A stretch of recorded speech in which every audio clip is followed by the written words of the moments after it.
we are back here with real news. Quarantine here. Day 2 of Trump in Walter Reed Hospital. Day 2 of the MAGA rally outside of Walter Reed. Like, oh my God, it's got to be the highlight of this whole thing is the outpouring of love and support for the president has been amazing. It shows you again, just like in 2016, that people love Trump. They're not even cheering as rise like we love you. It's a beautiful sight, amazing stuff. We have some updates.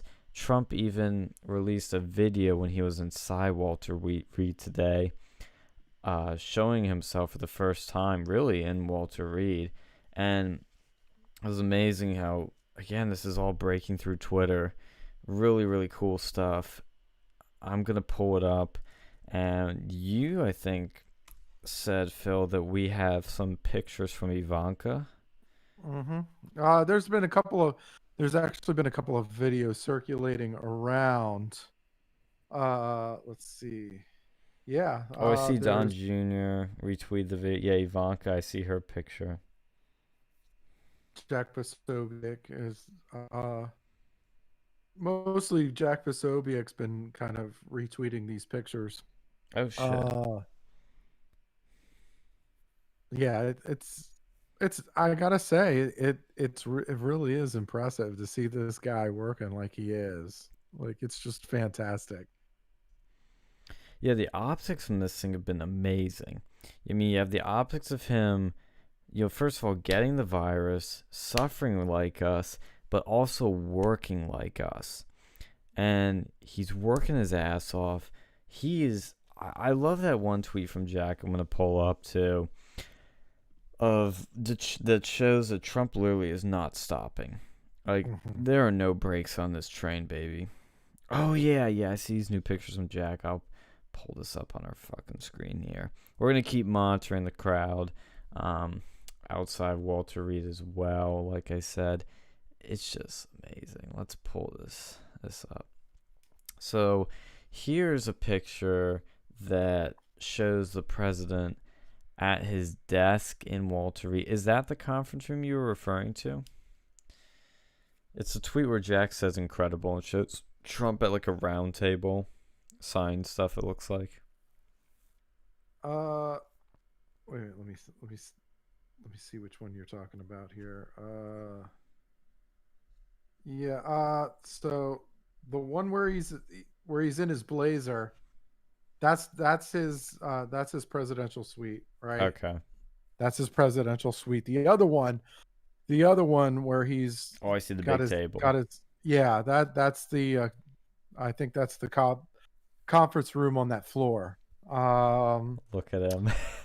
That's amazing. Yeah, it's amazing. And like, just seeing how hard he's working, it's just incredible. For and his age. Yeah, like, he's got this thing, he's got this illness that's taken people his age like off the earth, and he's not only doing well, but he's working hard for the American people. Like, this is, the rest of the world's looking at this going, wow, that's a leader. Yeah, I like the video. The last video that he had, he looked pretty good. Looked pretty healthy. I think he'll be back in no time. He'll be back in action. He's still in action. That's the crazy thing. This is a great picture. The one Ivanka tweeted out. That is a great picture. You rarely see him with his jacket off. He always has I always call it the business Trump look, the business suit. The full suit, the jacket, tie, everything. You rarely see him. I don't even know if there's very few pictures of him like this. There's some where he has it like unbuttoned and the tie off, but like, that is amazing. Cernovich had an interesting post. He said, coronavirus is the ultimate trap for the media. It's lose-lose for them. Play up the dangers of COVID, and dangerous Don comes back like a superhero. Play the risks down, and the coronavirus panic ends. Trump wins either way. checkmate. Look, yeah, I mean, I feel like it's like the whatever move they make at Trump, I feel like Trump has about a few steps ahead of him almost all the time. Like I don't, I never see him out of position, like out of a position that's ahead of him. Like he's incredible, and it's like and he's doing all of this, and like people have to understand how incredible this is. He's doing all of this with social media against him, with the news media against him, with everybody like Hollywood against him, pretty much all of night media, um, just so many people against him, and he's still at least two moves ahead of him. Like it's just something. It's just something to behold. Like Mm-hmm. we are really witnessing the greatness that is Donald Trump right now. It's him at, even when he's as lowest, he's as highest. It's amazing. And then we have Yeah, freaking Seeks for Trump outside of, I believe, Walter Reed. I mean, I've always heard Sikhs are some of the most conservative based people out there, but like, holy shit. I yeah. mean, it's awesome seeing just the the phenomenon of, like, you have like the Trump boat parades, but now you have the phenomenon of these get well, Mr. President, these support rallies all across the country today. And look, they mentioned on the news tonight, I think it was on Fox, would be, of course, of all these rallies happening across the country, people just gathering, saying like, "Dude, we love you. We hope you get better soon. We're with you. We're supporting you." It's like, you don't. If this was Obama, they would be, CNN would be like, "Oh my God, look at what's happening all across the country. All these people are coming out to support Obama in this time of need. Americans are coming to get." They don't say that about this, but these people are all across the country having a giant love fest. It's Yeah. amazing. So here's like I said before, I used to work at Walter Reed, and so a lot of the video that we have, a lot of video that we have is actually in front, uh uh like on at Wisconsin Avenue, right? That's where the right in front of the gate at Walter Reed. Um you the here's something that gives me a little bit of a chuckle. Now, where they're at, uh generally you have to cross the street. Like if you're trying to get to the metro to go to leave or to come to work, the metro stop is right across the street from where they're at, right? Mm-hmm. So if you're trying to get to and from Walter Reed, you're going to have to cross the street and pass all of these frickin' Trump supporters with all the flags and all the craziness that's going on out there. Uh, if you're a Biden supporter and you're working at Walter Reed, uh, it, it's got to suck to be you right now. Like, And this is in DC. This isn't like it's in Texas or some super Republican area. This is mhm, DC. Probably yeah, the most left wing little square in the entire country. yeah, It's yeah. amazing. I just I mean, love it. yeah, because like, and it's like the metro stop. You have a metro that like the NI. First off, the NIH is right across the street. The NIH is right across the street from Walter Reed, and so you take the to get to the metro, you take that escalator down, and then to get to the metro, and so you have a lot of these like you know how many people. I mean, there's a whole bunch of people that work at Walter Reed because it's one of the largest medical centers in the world, like military medical centers in the world, and so you have like all these people. They have to cross. They have to pass this crowd of supporters on their way to and from work. It's so it for me, it's glorious. I can't imagine being somebody that is like voting for Biden or fucking hates Trump that's trying to like get to and from work. Like Oh my having to god, it's go to gotta the be metro. painful. Yeah. It's gotta be painful. It's gotta be for them. But this is just it. It's the support. You need you need to understand this is one of the most I it's one of the most polarizing figures, but like where one person hates him, another person fucking loves him. Like, and so that's where you have these big crowds, and it's freaking it looks awesome. It just looks awesome. Mm-hmm. And so for me, it's just it's just something that I like that I've been kind of enjoying seeing. And I love Uh, how quickly it happened, how spontaneously grassroots and natural it was. It wasn't that sort of thing yeah, where it's like, oh, I guess we gotta do this. Guess we gotta come out, or hey, maybe in a few days we should do this. I don't know. No, it was like, boom, people came out right then and there, showing their love for our president. I mean, it's great, and it's great to finally have that. I'm glad yeah. with all the doom and gloom that CNN likes to throw at Trump.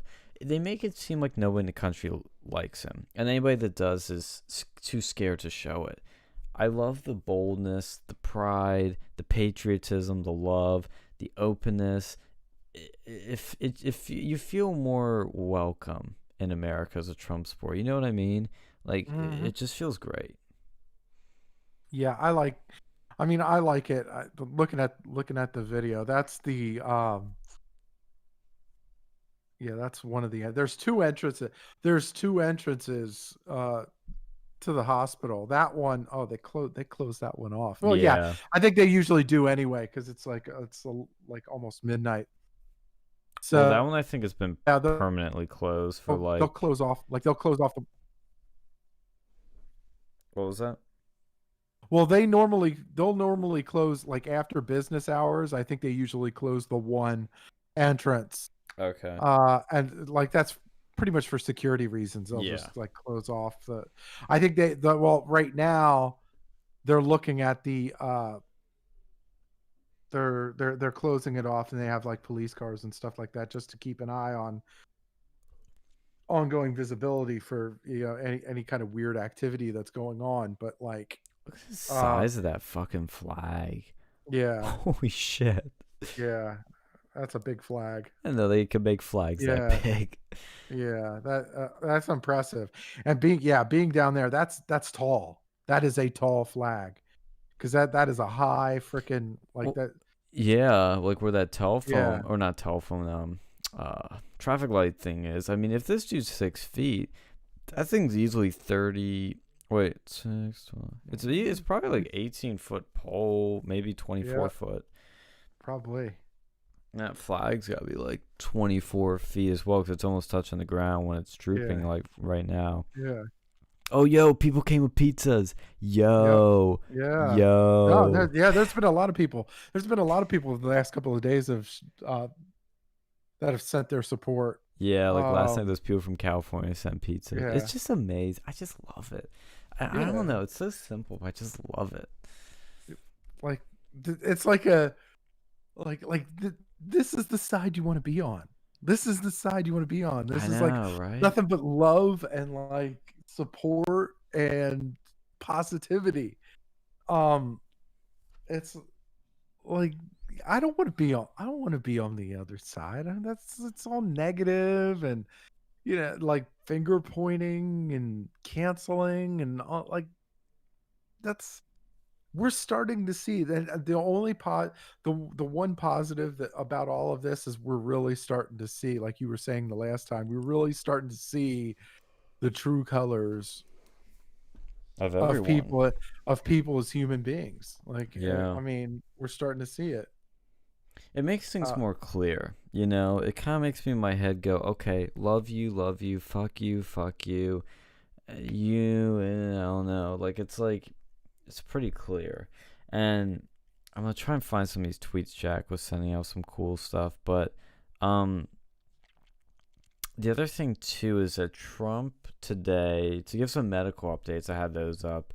Um, every night the White House physician has been releasing statements, and tonight's statement reads as follows: the president continues to do well, having made substantial progress since diagnosis. This evening, he completed his second dose of remdesivir without complication. He remains fever-free and off supplemental oxygen. To add a little context of that, there were talks that he was on oxygen earlier today or yesterday or something like that, and that's apparently a thing that they always do with this, so it wasn't a big deal. But he's not on a supplemental oxygen now, which is a great sign. And he continues with a saturation level of between 96 and 98% all day. He spent most of the afternoon conducting business and has been up and moving about the medical suite without difficulty. While not yet out of the woods, the team remains cautiously optimistic. The plan for tomorrow is to continue observation in between doses of remdesivir, closely monitoring his clinical status while fully supporting the conduct of presidential duties. In other words, he's still kicking ass. It's a good. I mean, all signs look positive. Like yeah, we expected they really do. that. Yeah. I mean, like there were you have your weirdos on Twitter that was like, well, how comes he wasn't tweeting as much over the last couple of days? What something's going on? They're not telling us. And then like you have I saw Kathy Griffin say something on Twitter like, oh, he needs to transfer power now. Look how pale he is. Like, Oh my oh god. Jesus. Oh Jesus. Look, first off, okay, he's not going to look the same because he doesn't have access to the same White House like makeup, lighting, spray tan stuff. I don't know. Like, look, he doesn't have the same stuff there, okay? But he looked fine. Like, he looked good to me. Like, I don't. There's no need to really transfer power because he can do everything that he is capable of doing. He's capable of doing there. It's not like, I mean, there's no reason. There's no reason why he would even need to do the transfer power stuff. It's not like he's still functioning mentally. Yeah, he's not only functioning, but he's hard at work. Like it's like I just it's just you had fucking, by the way, you had Rick Wilson, who's this rhino piece of shit. He was saying something like, oh, for you Trump supporters, I suggest watching a film, The Death of Stalin. Like, have you ever seen that movie? I have not, but I've heard of it. Yeah, it's like a comedy ish, if you want to call it that. But basically how they were trying to cover up the Stalin had died, and they were trying to cover up his death to try to keep peace and keep power and all that, like to prevent chaos. Mm-hmm. And so I'm assuming that he was implying that like they were covering up the condition of Trump to try to keep things calm or whatever. But he just what a garbage it's like, human. what a garbage human being. Yeah. And to add more to the worker bee that he is, Posobiec sent out a tweet today where he says, and I quote, the Walter Reed sources tell OAN, quote, a big concern right now is that he isn't getting enough rest. The man doesn't know how to sit still. Lays down for 20 minutes at best until he's back up and pacing around, eager to get back to the White House. Second source close to the White House adds doctors are still concerned about his trajectory. Sunday's a target day. holy shit, this he just the train has no brakes. I mean, he's just still Yeah. going. It's amazing. Yeah. Yeah. I just And like when I I'm read that, that's the best news you could hear. And CNN would spin this as, "Oh, President Trump is not he's doing too much work and he's putting his own health and the nation at risk." I bet you he's getting way more rest at the hospital than he is at the White House though. Oh, Even absolutely. now. Even now. Like, look, cuz they're giving him all kinds of like, look, they gave him the second dose of remdesivir, so he has like 3 days to go with the 5-day treatment. And like um and they've also been giving him, vitamin D, zinc, melatonin.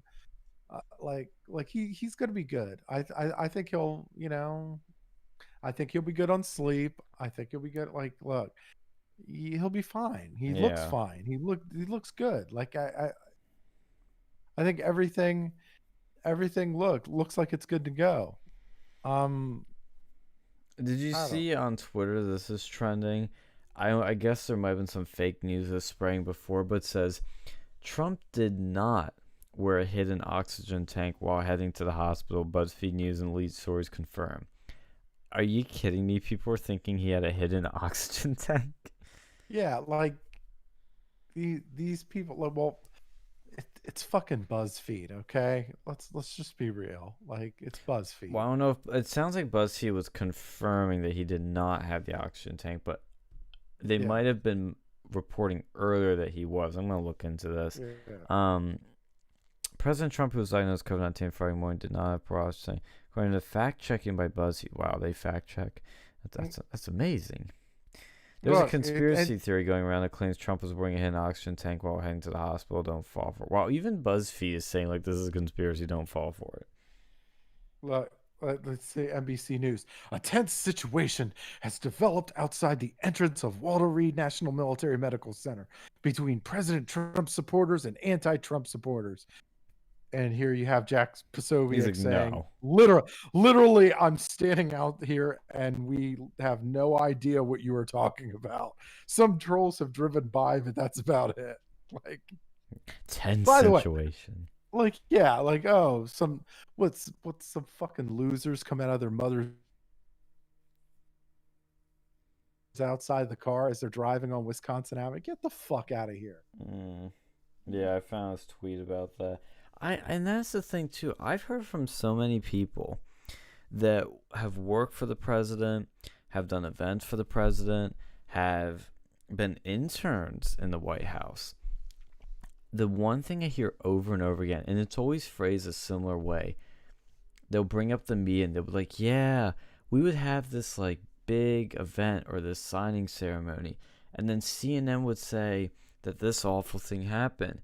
And we'd all look at each other like, that's not what happened at all.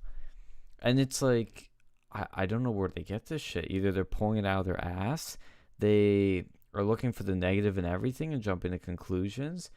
It's just told, or it's told fake news. Like, it's multiple possible things, or just they're just lazy and I don't know. But I've heard from so many people that there are instances where something's reported that everybody inside is like what are they talking about? That didn't even happen. Like, it's like the biggest one is like the losers and suckers fake news. The Trump called veterans losers and suckers. Even John Bolton was like, what? That didn't happen. You know? It's just it's just amazing. Not surprising, but it's just amazing. It just keeps happening. It keeps happening, and people keep paying for New York Times and paying for all this fake news. Drop it, guys. Cancel your subscriptions. Don't go on their sites. Don't share their articles. Support alternative media. Retweet Jack Posobiec. Retweet Cernovich. Read Milo. Read Laura Loomer. Go to Breitbart. Share Breitbart. Share Infowars. Cancel your mainstream media. Just cancel it. Don't share it. Don't read it. Yeah. It's garbage. Just don't like support that like this corporate media bullshit. It's bullshit. It's all Bullshit. Just bullshit. go out. Yeah, just go. Like there's so many like I was chatting with Jack Posobiec uh earlier, Oh and yeah, nice. I was saying, I literally was telling him, hold on, let me pull up this conversation. You know, I should have I done was like, because was it was about the first here, is let this me on your also say, Twitter? yeah, it was on Okay, my I'll find Twitter. it. Well, no, this conversation I had was DMs. Oh, Anyway, DMs. Shit. yeah. So the Sarah Cook tweet saying the president's vitals over the last 24 hours were very concerning, and the next 48 hours will be critical in terms of his care. We're still not on a clear path to full recovery, and that was according to a source familiar to the president's health. Um, First off, that isn't fucking news, okay? And I'll say why. Look, any any human being that gets admitted to a hospital, their most critical moments are the first 24 hours Yes. within a person. Like, that's not news. That's so of course that's the case. And then what are the nickel times for a person's stay? The next 48 hours. That's everybody. It doesn't Wow. matter. Couldn't have figured that God, out. like like there's anything for these fuckers will do anything for a cheap story. So I was like, look, shit. I was like, Jack, and you know what? Shame on Fox News for fucking putting this bullshit on their fucking news site, man. Yeah. God, they've hit the shitter recently, man. I like these this last week, they've really fucked things up over there. Like barring Hannity and Laura Ingraham and a few of the members of the Five and a couple of these other guys. Outside of that, you've got. I mean, these people are fucking up royally. Tucker, don't forget Anyway, Tucker. Tucker's awesome too. Yeah. Anyway, so I was like, look, what I was actually like, look, why is Fox News pushing the same fear mongering tactic that everybody else is pushing? That really isn't news at all. Are you like? I was like, are you guys literally the only legit news source left? And he's like, that's literally the same thing I reported, just without the emotional language. Like, and because you know me, I'm a you know I'm a bit of a fireball sometimes. But I was so mad. Like I was looking at Fox News, and they were literally pushing this bullshit report, and I'm like, this is the same fucking fear mongering bullshit that CNN and MSNBC have been pushing. Like, what the fuck is wrong with you guys? And it's very, I don't. No, I know what you I mean. just like. Because Fox, did you see that clip of, and I like her, by the way, the anchor, good looking, just putting it out there. Harris Faulkner in the afternoon. Yeah. She's always really wonderful and nice. I love her. But I I don't know. I got taken aback when they had Newt Gingrich on and he was talking about all these riots and protests, and he's like, "Well, who's funding it? It's George Soros. George Soros is funding all these riots." Yeah. And Harris Faulkner cuts him off and goes, "Oh, we don't need to say that. We need to bring him up in this. That's." I forget what she said. It was like uncalled for, unnecessary, inappropriate, like one of those sort of things. And Newt's like, "What the fuck? Did you just say that to me?" And he literally just says like, "But it's a fact. Like, why can't we talk about that?" And then I forget what she says, but she cuts the interview off and they go to break. What the fuck has happened to Fox? They used to talk about George Soros all the time, and now it's like, "Ooh, can't touch that. Can't touch that. Too hot, too hot, too hot." Now, I've heard from multiple people that Fox has a blacklist of people. And who's on that blacklist? All your favorite people. Milo, Loomer, probably Alex Jones, definitely Ann Coulter and Michelle Malkin. and probably a hell of a lot more. Gavin's probably on there now, I'd imagine. There's probably a lot of Fluffy people. Phil, you know, all those guys. Yeah, No, I'm yeah, just all those rascals and scoundrels. Um, it's bad. And what people need to remember is that Fox isn't any different than CNN. Now, I want to be clear when I say that yes, there are some differences. It's not exactly the same. You get a right-wing perspective, but at its corporate core, it is a corporate entity that cares about money and image. Okay, yeah. they And don't do anything edgy. yeah, and fear is an easy quick hit. Like, Absolutely. People it's an get easy glued quick to their hit. TVs. Why do you think they have 24/7 coverage of fucking school shootings?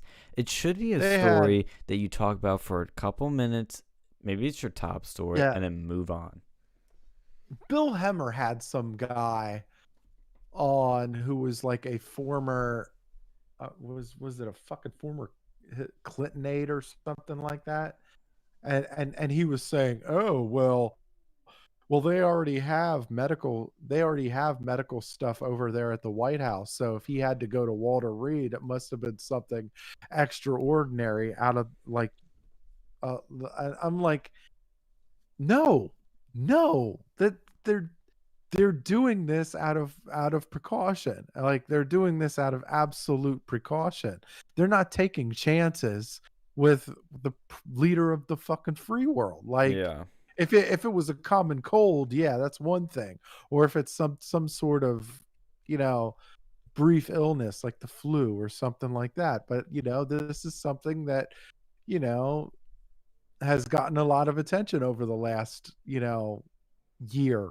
And people want, like, you know, you got to take all your, like, when you're dealing with something, you know, that's still kind of a hot topic, you don't take any chances.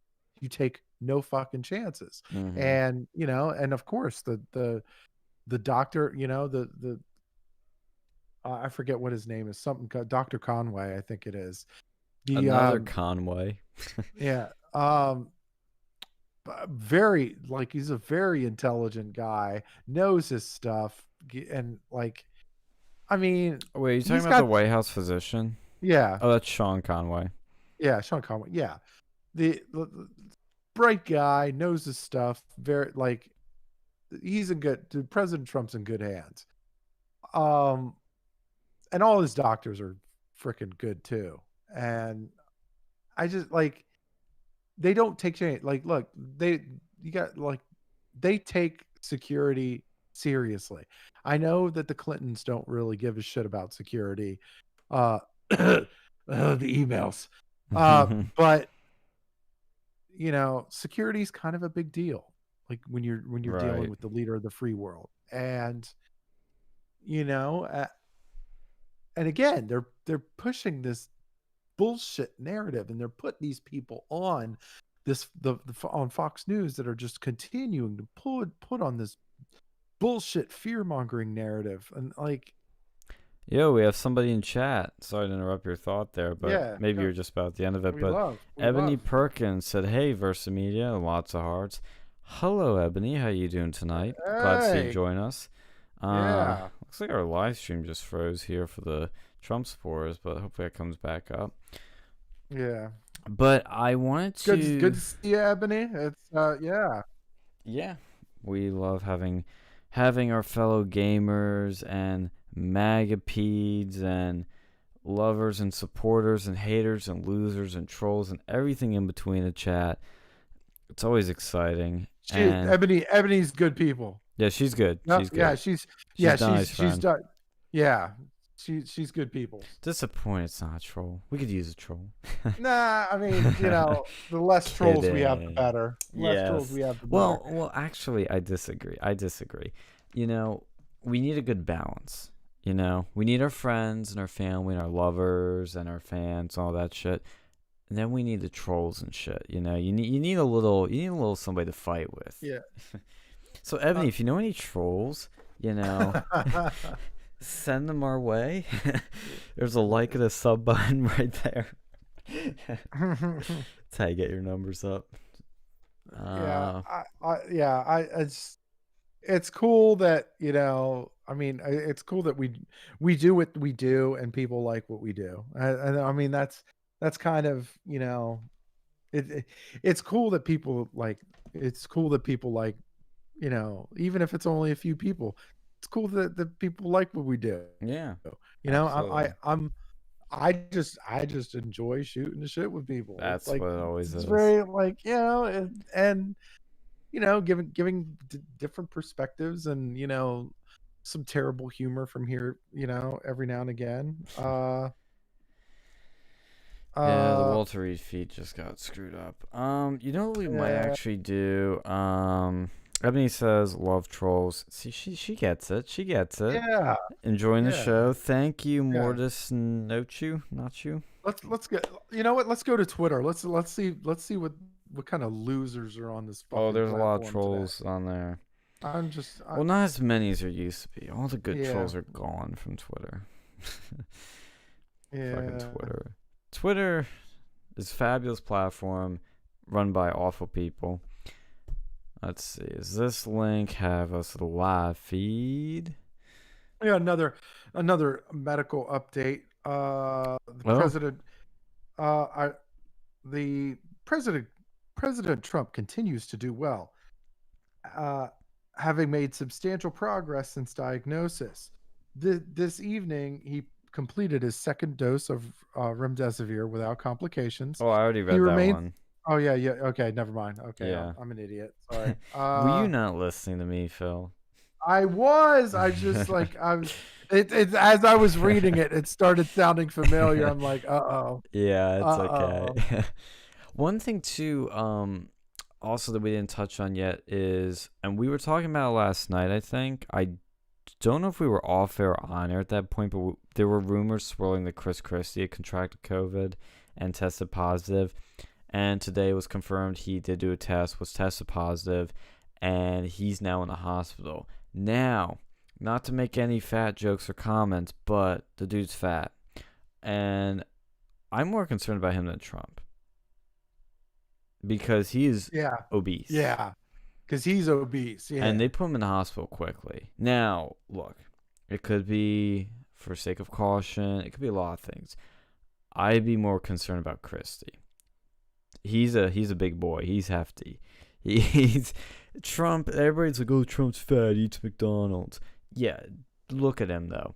Dude's high energy. He's golfing. He's working his ass off. He's in the most stressful job in the world. The dude's shedding the pounds. He knows what he's doing. He's not even that overweight. Like honestly, look at the guy. He's got a decent form for like a 7-year-old dude. yeah. So He's got I mean, look, we've been saying this so many times before. He's probably one of the hardest working dudes out there. in Like he's just history, like, yeah, his energy is amazing. And like in the campaign, the early days when he was contrasting low energy Jeb with himself was one of the most clever branding things ever because you could just see the energy difference. Okay, these feeds are not working. Oh, looks like this one live stream ended. We'll try to find another one. yeah, Uh, and we'll rectify that. One thing I will do right now while we're in the shenanigans with that is we're gonna take 4 minutes and we're gonna. I know you guys are gonna like this, but we're gonna shut up and we're gonna let our president talk because if you haven't seen, and now we have people in here, and I don't know if you guys have seen this yet, but the president released a 4-minute video on his Twitter, which holy shit, it's already at almost 18 million views. I mean, look, yeah, this is what's so powerful about Twitter. Yeah, the mainstream media gets a few million views per show per night. He gets 18 million views in this one video. Imagine the people this is reaching and subverting the social media censorship and circumventing the mainstream media fake news bullshit. Already has 500,000 likes. I mean, this is just blowing up. We're going to play it. I think it's good for us to Phil and I to rewatch it. I'm going to paste the link too if you don't have it handy, Phil, and I'm going to give it to you. But I'm going to play this for everyone, and we're going to shut the fuck up for 4 minutes or however long this is. I think it's about 4 minutes. This was sent out around 7 tonight. I've already seen it. It's an amazing video. It's a raw, very honest look at our president. in a very vulnerable position.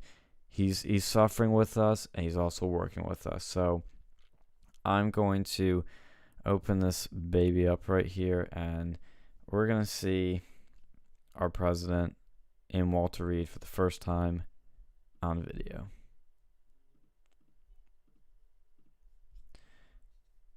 Wow, Twitter ruined my dramatic moment right there.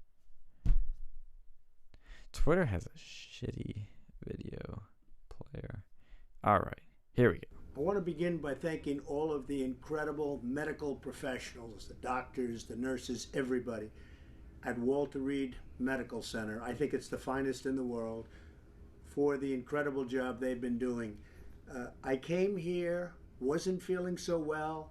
I feel much better now. We're working hard to get me all the way back. I have to be back because we still have to make America great again. We've done an awfully good job of that, but we still have steps to go, and we have to finish that job. And I'll be back. I think I'll be back soon.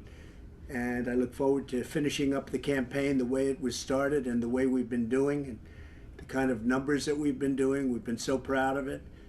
But this was something that happened, and it's happened to millions of people all over the world, and I'm fighting for them, not just in the U.S. I'm fighting for them all over the world. We're going to beat this coronavirus, or whatever you want to call it, and we're going to beat it soundly. So many things have happened.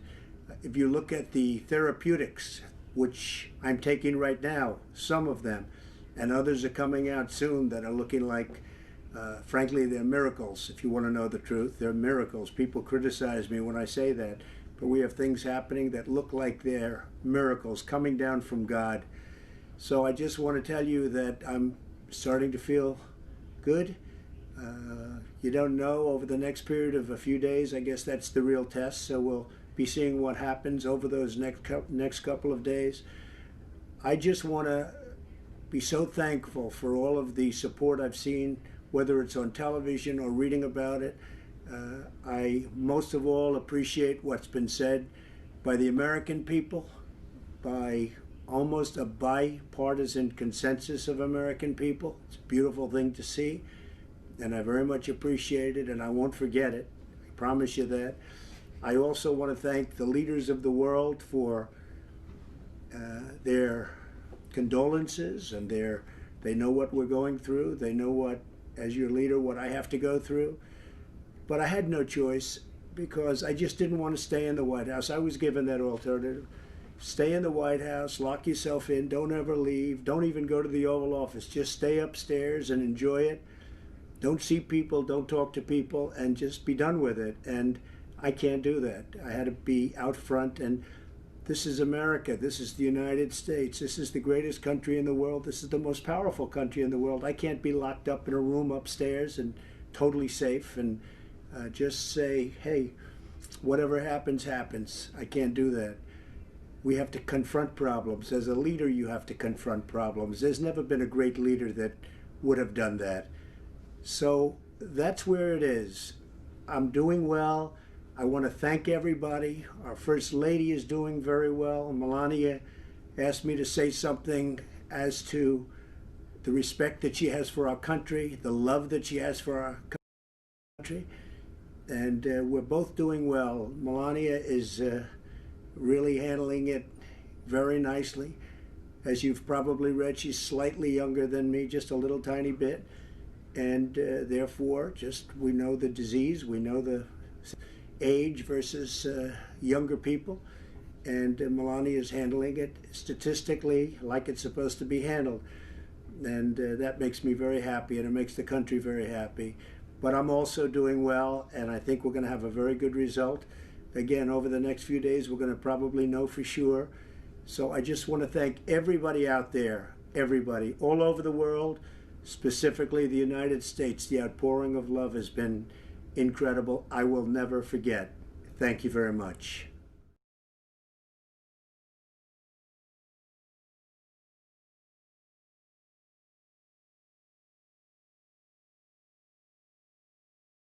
Wasn't that amazing? I mean, that's That was just amazing.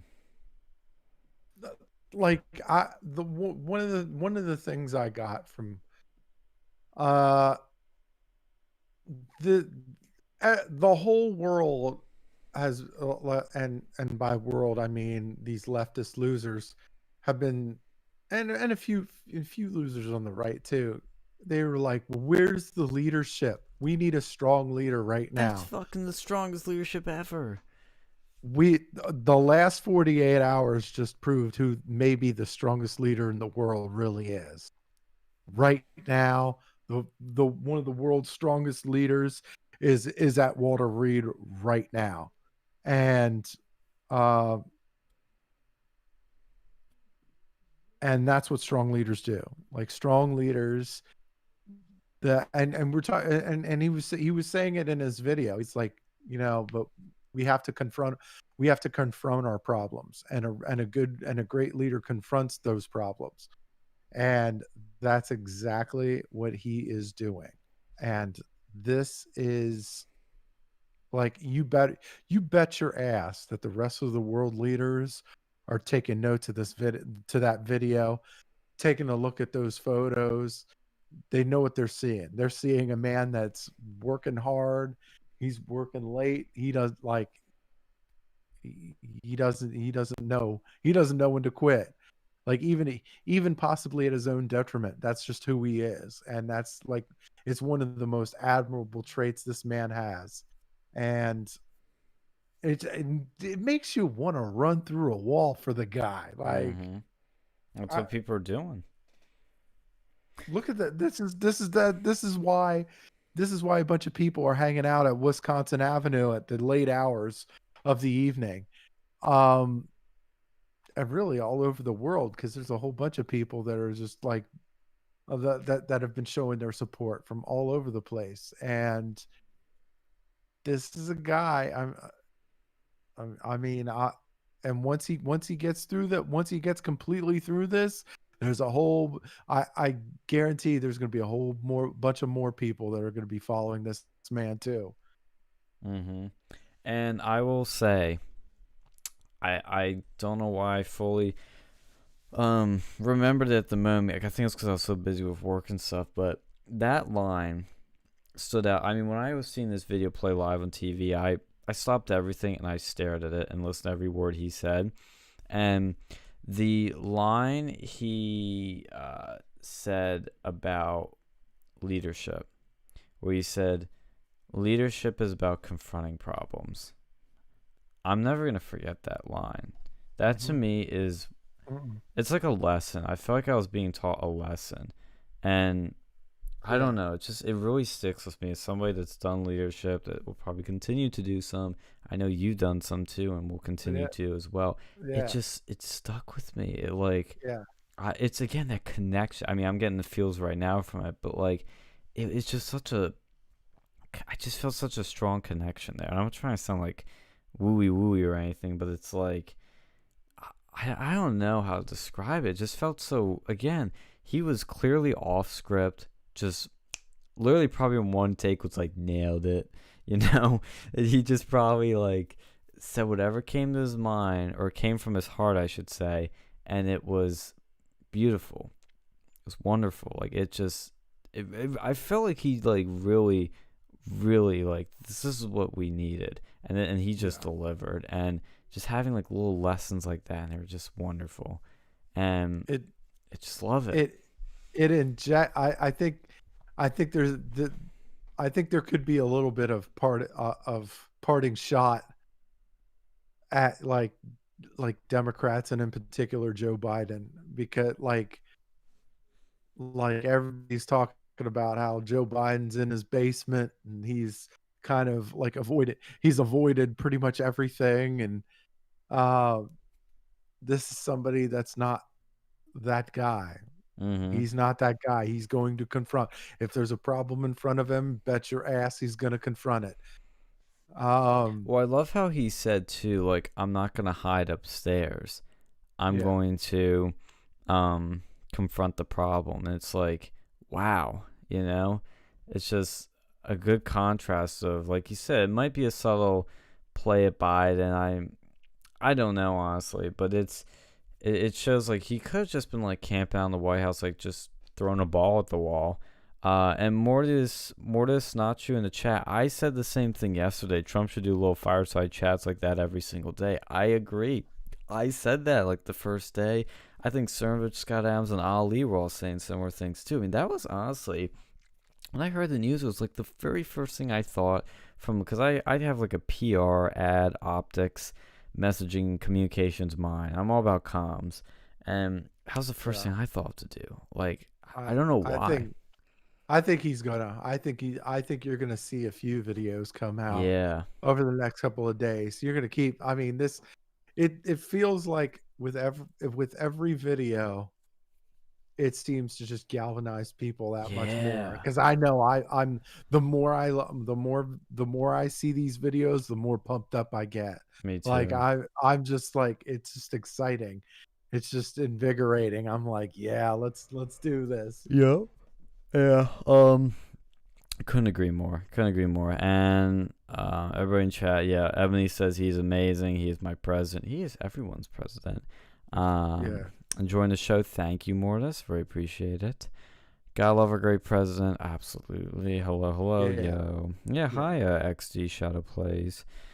Morris also says, I felt like Rick Sanchez when I found out POTUS contracted COVID. I'm an atheist, but I was praying for his health. You know what? I have to make a little subtle side note on that too, because I have to phrase this kind of carefully, because I don't entirely consider myself an atheist anymore, though I used to be. I'm more agnostic. Dude, I'm not gonna lie. I am nowhere near religious.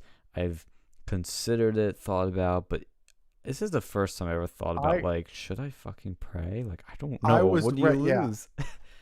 I was a little brief confession. Like, I grew up in a like with a religious upbringing, going to church on Sundays and stuff like that. And I kind of drifted away from it for a little bit. And I gotta be honest, seeing the craziness that is the radical left has kind of pushed me closer to believing again. There's got to be, like, because you're really starting to see what's happening when people don't have God in their lives. Yes, I've been saying the same thing too. Like when you take God out of places, you really start seeing the true evil that's out there. And I'm really starting to see that, and it's kind of pushing me and so I've kind of it's kind of reawoken something, you know, like I've over the last few months, I've become more I've become charitable. I've always been kind of charitable, but even more so. Like, and you know, I've been like watching more sermons. There's a lot of churches still aren't open, so I have to, like, you have to like watch them online or whatever. But like around here, which definitely sucks because there's some big churches out where we're at, and so I think there's something. I think there could be, and there's a couple of other people that have said this too. There could be a religious revival in this country. There absolutely will be. I think, especially among the right. One thing you're seeing amongst the groypers and the different sort of sects of the right, and even the new right in many ways too, is a resurgence of Christianity. I think it's definitely going to happen. And look, Kanye is another big thing. I mean, man, let's break this down first with the we'll start with the groypers. Don't agree with them on some things. Some of them are a little wacky. They're very mixed bag. But their leader, Nick Fuentes, is a very, very religious guy, even though he doesn't come off that way with his language and some of the things he does. But he is religious, and this is a fringe part of the right, but there's a part of the right that's more religious, and they've gained some traction. Now let's shift to the new right, which is your cool people like Milo, Loomer, etc. Milo has gotten way more religious recently. Roger Stone talks endlessly now about how he, through his crisis, through the deep state trying to basically kill him, has found God. And you can even then go to Kanye West, of all people, a rapper who would talk about blowing hoes and fucking bitches and whatever else he had in his lyrics. I'll be Blowing honest. hose. That's funny. No, but you're right. You're right. You're right about Kanye. Like, look at like the albums that he used to have, and then that last the Jesus is King album. It's like it hit #1 on the charts. I'm like, oh It's my god. amazing. Only he could do it. Only Kanye Yeah. West would make a Christian gospel album #1 in the world and be the biggest sensation. And look, that made me stop and think about things too, because like I said, I'm an atheist. I don't believe that there's an invisible man in the sky. But I correct myself, agnostic now. But some things always, make me think. yeah. Makes me stop. I always felt like there was some great. I always felt like there was some great spirit out there. Like The Force. yeah, like something. And there was some stuff. There's something because there's always that there's always that feeling of something like extraordinary, like like something, because you got too much. You've got too much out there that kind of reminds you that on an everyday basis. Like like fucking how many times have we seen karma, right? Like that's got to be something. Like for me, that's something. Like look, it like how like you have poor people that are incredibly happy, and you have rich people that are incredibly miserable in this world. Like how does that happen? You would think the people are just like, oh, you need money to be happy, you need money to be successful, you need money to be like, and yet some of the most poorest people in the world are some of the happiest people in the world. Like you got to understand that like a Christian, like happiness comes from within. That's like you find happiness through God. Like that is a religious thing, and like people haven't understood that for a while. And like you look at how many leftists that don't believe in God, they are like atheists. Like look how fucking miserable they are. Like look how like these are the most like I don't want to be like them. Like I have no desire to be like them at all. Like look how destructive they are. Look how mean they are. Look how just like who wants to be like that? Like you have to be a special kind of evil person to be like that. Like, well, and the other thing too is like whenever I'm down or sad or depressed, whatever the fuck you want to call it, I always try to keep it to myself. And I know that can be unhealthy in many ways, but what I mean by that is I don't want to like spread it. I don't want to pull other people down. I hate that. I think if you're going through shit, talk to somebody about it. If you need help, talk to somebody about it. Yeah. But don't bring other people down to your level. I don't like that at all. And I think that's what comes from a heartless, soulless person who is just doesn't have compassion. I just don't. And look, even the best of people can fall for those impulses where those things happen. But to do that a lot is I just hate that. And when I see that, it bothers me. But I think, going back to the Kanye thing, that when you see him going out there, like, again, politics is downstream from culture. Culture is everything. Culture is what moves people. It's it is the force of society. And it is what gets people's minds changed. It's what moves society in one direction or another. It's the most powerful force out there. And Kanye was able to take rap, hip-hop, and put a Christian spin on it. He was able to make Christianity cool again. And that's the key to it. You got to make it cool again. It can't be this like wacko, far-right, let's ban video games, and Marilyn Manson calls it school shootings type shit. Like, that's bad. That's bad optics. Even if they're right, Yeah. it's bad. And I'm not saying they're right, but my point is the perception and the style. This is what Kanye's doing is But the what? best thing. But I think we've be like the Republican Party has become the true has truly become the civil liberty party. It really has. Like you look at the freedom of religion. That's civil liberty. That's a Republican thing now.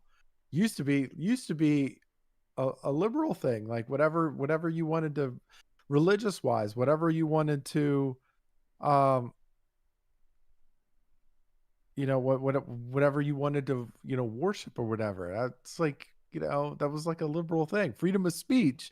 That used to be a liberal thing. Like that's like it's a conservative thing now. Like people like it like freedom of speech is so fucking important.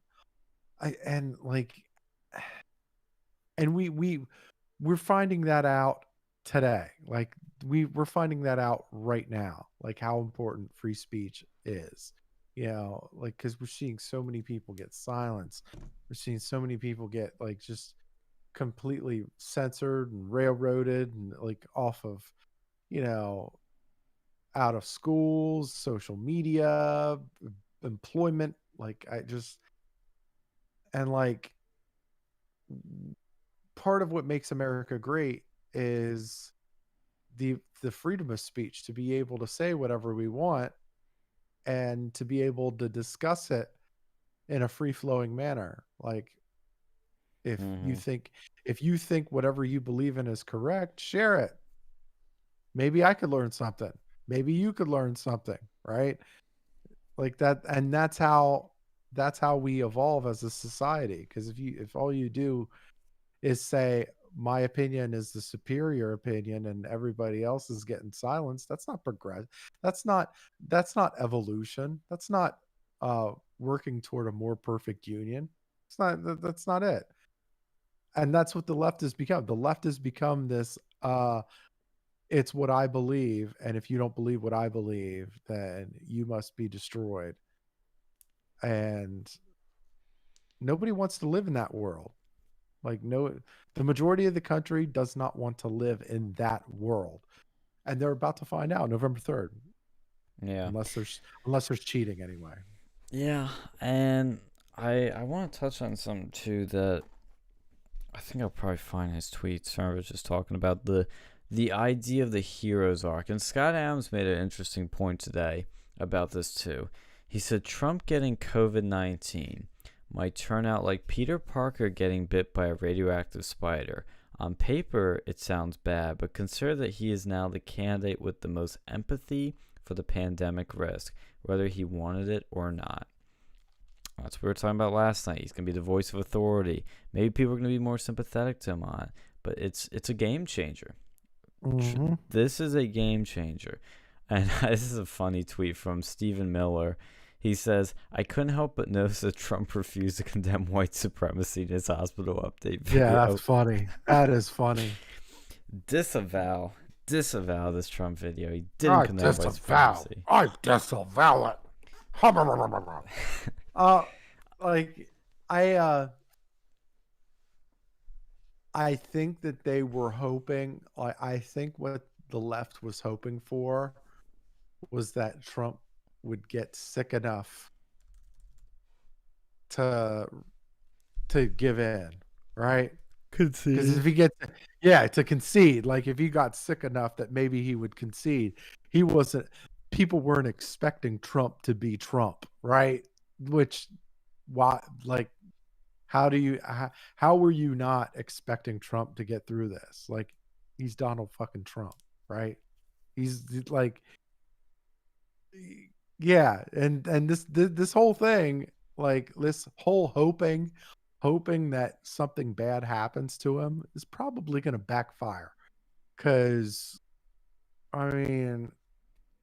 again, he's going to be the subject matter expert over most of these scientists because he's been through it, and he's the candidate that is, for all intents and purposes, should be the one that's most likely to be hit the hardest. And not only did he survive, he came out good. Like, Also, so speaking of looking good, remember how we were talking about him looking less orange and all that shit? I can't believe I didn't even think of this, but Sarvich pointed this out. The reason he looks different, and he always looks like different shades, wherever he is. Two big things that nobody's considering in this video: lighting and makeup. We already touched on the makeup bit, but the lighting, the color correction. I don't even know if they did any color correction in that video, but like, I can take a video of you and make you look blue, purple, green, or orange, or whatever. I can tint it easily. So this idea that like, oh, he's pale now, you can't tell. Well, I mean, he has his, he has his spray tan stuff. I mean, let's not bullcrap each other. No, I mean, it's his personal choice. Look, it's his personal choice. He wants to have it. Hey, fuck it. Like, why can't he have it, right? And and well, but I mean, it's like he looks healthy. Like he looks healthy. He looks good. I mean, it's not like and they're like, oh, he's so pale. It's like, really? As opposed to, when have you seen him paler that didn't involve some sort of tan coloring of some sorts? I'm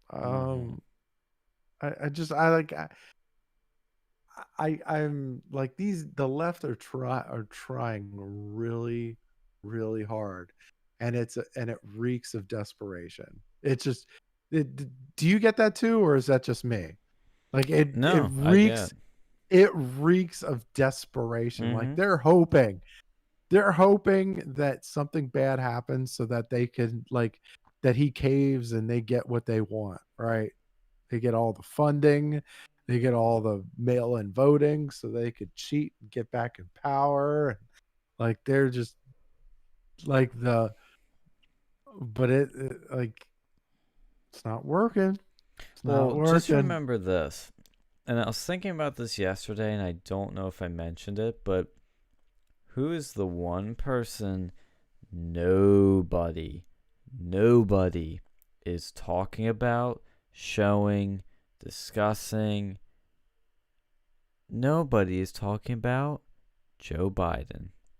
All focus, all the oxygen, the spotlight is all on one man, and that's Donald Trump right now, the president. The president has COVID. It is the biggest story of the year. I even went out today because I'm a weirdo. I collect newspapers when there's like big events to have like get on record, and it's just kind of cool, and maybe it's valuable. I don't know. Like, some of these are.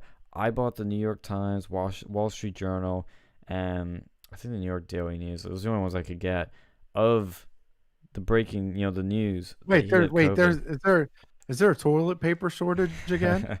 Yeah, there is. There's actually, like, we're running out of rolls here, so we had to get the best we could. It's a little rough around the edges, but it gets the job done. Yeah. But I look at the front page of New York Times, and I bet this is gonna become an iconic picture of the pandemic. Is Trump getting on the helicopter Marine One, I think they call it, and you see him with his mask and his hand on the handle and him like walking up. It's like, there's something about that photo that's like very simple but very just, it's the photo of him getting the virus. And then this one video of him in the conference room too is good too, but like, that image is just, it's just boom. It's like, wow. It's, you nailed it though. Like, you talking, like, the world's eyes are on Donald Trump. Exactly. Like him or hate him, the world's eyes are on Donald Trump. Because it's, look, even when Boris from Britain, the prime minister, got COVID, big deal, like really big deal. And we were paying attention. Now, I'm not trying to downplay Britain, but this isn't the Boris isn't the leader of the free fucking world. America is the country. I mean, we always like people joke that the Americans think like they're the best country, they're the only country, the only thing that matters. Obviously, that's not technically true. Like, yes, everybody matters, but everybody looks up to America. Everybody's paying attention to America. America is a special country. I don't care if you love it or hate it. It's special. It's its own category. There's nothing else like it. When something happens to America, it affects everyone, and everyone pays attention. This is just massive. I mean, the leader of the free world contracted the China virus. China has infected the president of the United States, Donald J. Trump. Out of any president, it's Donald Trump with a virus that could kill him. It could kill him. Obviously, we believe it's not going to, and I don't think many people are worried about, but this virus has killed how many fucking million people? I think we have the stats still on the screen here to your left. Almost 35 million cases, over 1 million deaths, and 25 million recovered. It's a serious thing. Well, these next These few numbers days are bullshit, but yeah. Yeah, I mean, but I'm saying like I think that's going to be a case too where these next couple of days are going to be really telling, because like if he comes out of this thing unscathed, it's going to be like, well, look, we're good to go. Like if I got it and I'm 74, I'm overweight, whatever, and I came out of this thing great, why the fuck can't we open up this economy again?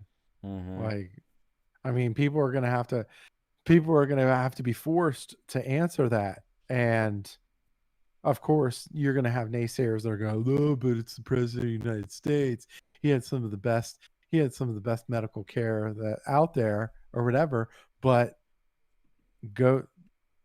I bet you these small business owners are going to be like, well, dude, this guy survived.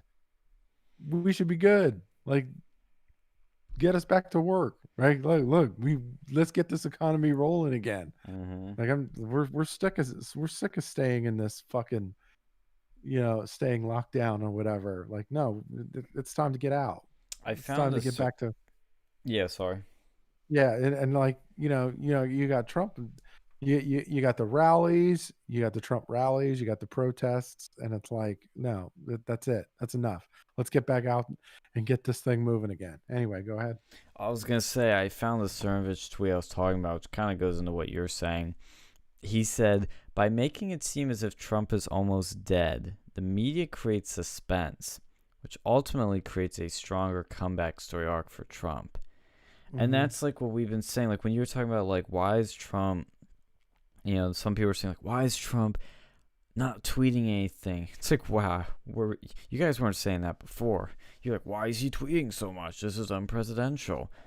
Now apparently it's presidential and he needs to keep doing it more. But why wasn't he doing it? Well, number one, he knows that each tweet from the day he announced he tested positive has greater value and greater weight than ever before and greater attention. He's using that to his advantage by creating value. If you put out like 10 million tweets, it's going to lose the value. But if you put out 1 a day, 2 a day, just a very slow trickle. Like, and now I was doing it. I was waiting for his tweets. When I would see a push notification come in on my phone, I'd immediately tap on, see what's going on. He's a master of suspense. He is the Hitchcock of politics, okay? He gets it. I mean, look, he was in reality TV, which is all about freaking suspense and characters and drama. He gets it. He understands it. He knows the power of it. He always, like, whenever there's a big announcement coming up, he says, you'll see. Or, he even says, I'll leave you in suspense.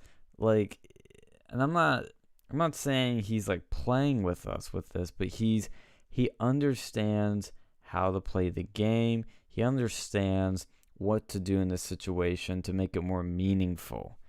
And that's what we're getting on this is meaning. This is the most vulnerable Trump has been, the most candid, the most human he's been. And that's what the media is going to hate, is that Trump testing positive for coronavirus humanizes him. It makes him a superhero.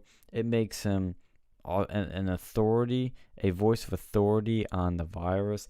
It's a powerful thing we're seeing unfold. This is like the peak of the virus right here. Like, this is again like the third act. It's in the 30 days out from the election. As of just 45 minutes ago, we're 30 days out. This is powerful stuff. I'm going to mention something else about the election in a second, but I was going to address some comments in the chat. Ebony agreed about our free speech stuff, which Phil said better than I could have, of how important it is. I couldn't agree more, which is why we're doing our Uncensored America gig. Hopefully once the pandemic ends next year. That reminded me of something else I want to mention too. America is the only country where the philosophy of individualism rules over collectivism. We're unique in history by securing individual rights. In that regard, the USA is highly exceptional. Morris, you're 100% right. Individualism is the core of this country, with also having some collective patriotism. You know, that's the thing about America, is we do have our individual rights, but we are glued together. We are one nation under one God, under one flag, as Trump would say. Like, it's you know, that's the beauty of it. Well, yeah, it's the individual, but if we do have some sort of collective, we prefer that collective to be separate from the government, whether it's church, whether it's an organization, whether it's a corporation, whether it's something like that. We don't want it to have any part. We don't want our collective to be the government. We want it to be separate from the government. Like, that's the difference, right? Because as we know, time and time again, government has been proven to be over budget, underperforming, bloated, all the usual terms that we like to use. That's what we believe. That's what we've always believed, and that's and nothing's gonna change. Mm-hmm. And Morris continues, the U.S. is a state of the art in terms of government. Very true. The ideas of protecting individual rights is new in the grand scheme of things. Voluntarious collectivization. Good point. Yes, absolutely. Yeah. Yeah, it's an amazing thing, and I always will have my criticisms and all these things, but I just want to make things better. That's what we're trying to do here. And one other 2 points I want to bring up. Number one, cultural news. To give you a sense of things are going. One of the big movies that was supposed to come out this year, new Bond film, Tomorrow Never Dies, has been delayed again. It was originally going to come out in April of 2020, and they moved it to November of 2020. Now it's being moved to Easter week of 2021. Now, the reason I'm bringing this up is because not only am I a Bond fan, but more because this shows you when culture is going to come back, when movies are going to come back, when we expect things to come back to some of a normalcy. It's probably going to be around that time. Throwing that out there. Might be a little earlier in the year, but, I think it's important to highlight that story. Yeah, I mean, for them, it actually, I don't know. I always keep thinking, like, it doesn't make sense, and then maybe it does, because it, like, say it's partially due to worldwide release. Let's keep that in mind too. It's gonna have a worldwide release then too. You need to have a set schedule to where you could be able to accurately market the thing. Like, you could be able to market the thing, get a general buzz going. A lot of that takes time to kind of generate, and I think it sounds about reasonable, I guess. I mean, because if you just say, oh, we're going to release it next week, it's like, well, that doesn't really, like, I mean, we're starting to see, like, a couple of these other movies have been dropping in these movie theaters, and they obviously haven't done well. Like Tenet. yeah, and that's and my mom went to see it. Oh, really? And yeah, she said she liked it. And I kind of do want I really do want to see it because I'm a huge Christopher Nolan fan. Same. But It like, looks awesome. yeah, I mean, but I'm like, well, I have no interest in going to the movie theater, And having to wear a right? mask. And then having to, yeah, because of the regulation of all of it. You could just Like, eat popcorn the whole time, technically. I mean, yeah, I mean, like, I'm sure you're gonna go into a theater and somebody's gonna, like, some asshole's gonna give you that weird look, like, Yeah. why isn't he wearing his mask? I'm talking, where is your manager, damn it? Yeah. Some Karen is going to mask police you. And that's the reason I really didn't go to any movies, because I'm not scared of getting the virus per se because of all the precautions everybody's been taking. And they were showing some older movies I really want to see in theaters, like Empire Strikes Yeah. Back and a few others. I was like, oh, that'd be really cool seeing theaters. But then I realized I'm a big experience guy. I love the theater experience, and I also want to support theaters. That's the one thing I'm so worried about right now is I am so terrified that the virus, the pandemic is going to actually put the final nail in the coffin of theaters. I don't want that to happen. I don't want that to happen so badly. But at the same time, I don't want to have a crappy theater experience. I hate that. I always love theaters when there's nobody in there. It's just me and the movie. I can enjoy it. Unless it's like a fun movie. I think theaters are going to die off eventually. Oh. Like, I feel like they are. I think, look, I think they're going to have the same fate as the brick and mortar shops. I think Amazon is strangling the brick and mortar shops. And I agree to an extent, because they're not going to be as prevalent. I think there's still going to be theaters. I don't think they're going to be as prevalent. Like, yes, I agree. I think you're going to go back to, like, if you're going to have theaters, they're going to go back to that old school, like, 30 seat, smallish screen. I don't like we have a couple of movie theaters here where they have the IMAX, where they have like a couple, like, where you have like 1,000 seats in it or something like that. That's like, look, that's not feasible. That's not really feasible. Like, look, you're not gonna. It's gonna be really hard to just get 1,000 people to watch something that isn't, like, I don't know, that isn't worthwhile. Like, there's so many movies too. There's so many movies that come out within a given week. Like, it's just garbage. It's tough. Like with the old school movie theaters, there weren't as many movies. So there was a lot, there always seemed to be a lot more demand for, like, those movies when they came out. Now it's like, well, I mean, there's so much entertainment too. There's so much other alternative, saturated. And so there's a lot that you have to deal with. Well, that's why, in terms of entertainment, even when adjusted for inflation, Gone with the Wind is still the highest grossing film of all time. It's not just because it's an amazing movie and it's a classic and all that jazz, but because that was like the only movie you could see at that time for like fucking like a month, you know? Like, there just wasn't the money, the industry, anything to make a shit ton of movies like we do today. And I love it, but it comes at the cost of saturation. And I would rather have too many movies than too little. I really would. But gotta tone it down some ways and focus more on good shit. But, you know, that's the way it works. But I will say, I do agree on your movie theater future assessment, because I've always thought it's going to be, look, there's still going to be a lot of people because I think, look, home entertainment is just upgrading and upgrading and upgrading.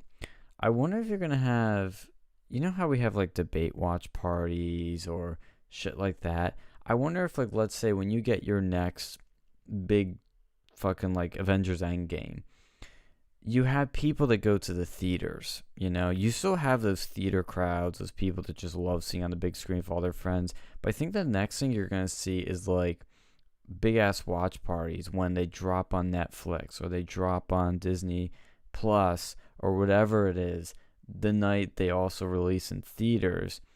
You have that choice of, let's have a watch party at Joe's home or let's go to the theater with everyone.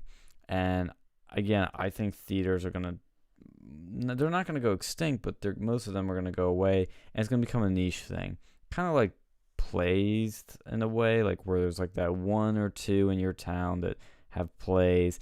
And I unfortunately think theaters are going to go that way because, again, with people, it's not about quality, it's always about convenience. Convenience always trumps everything.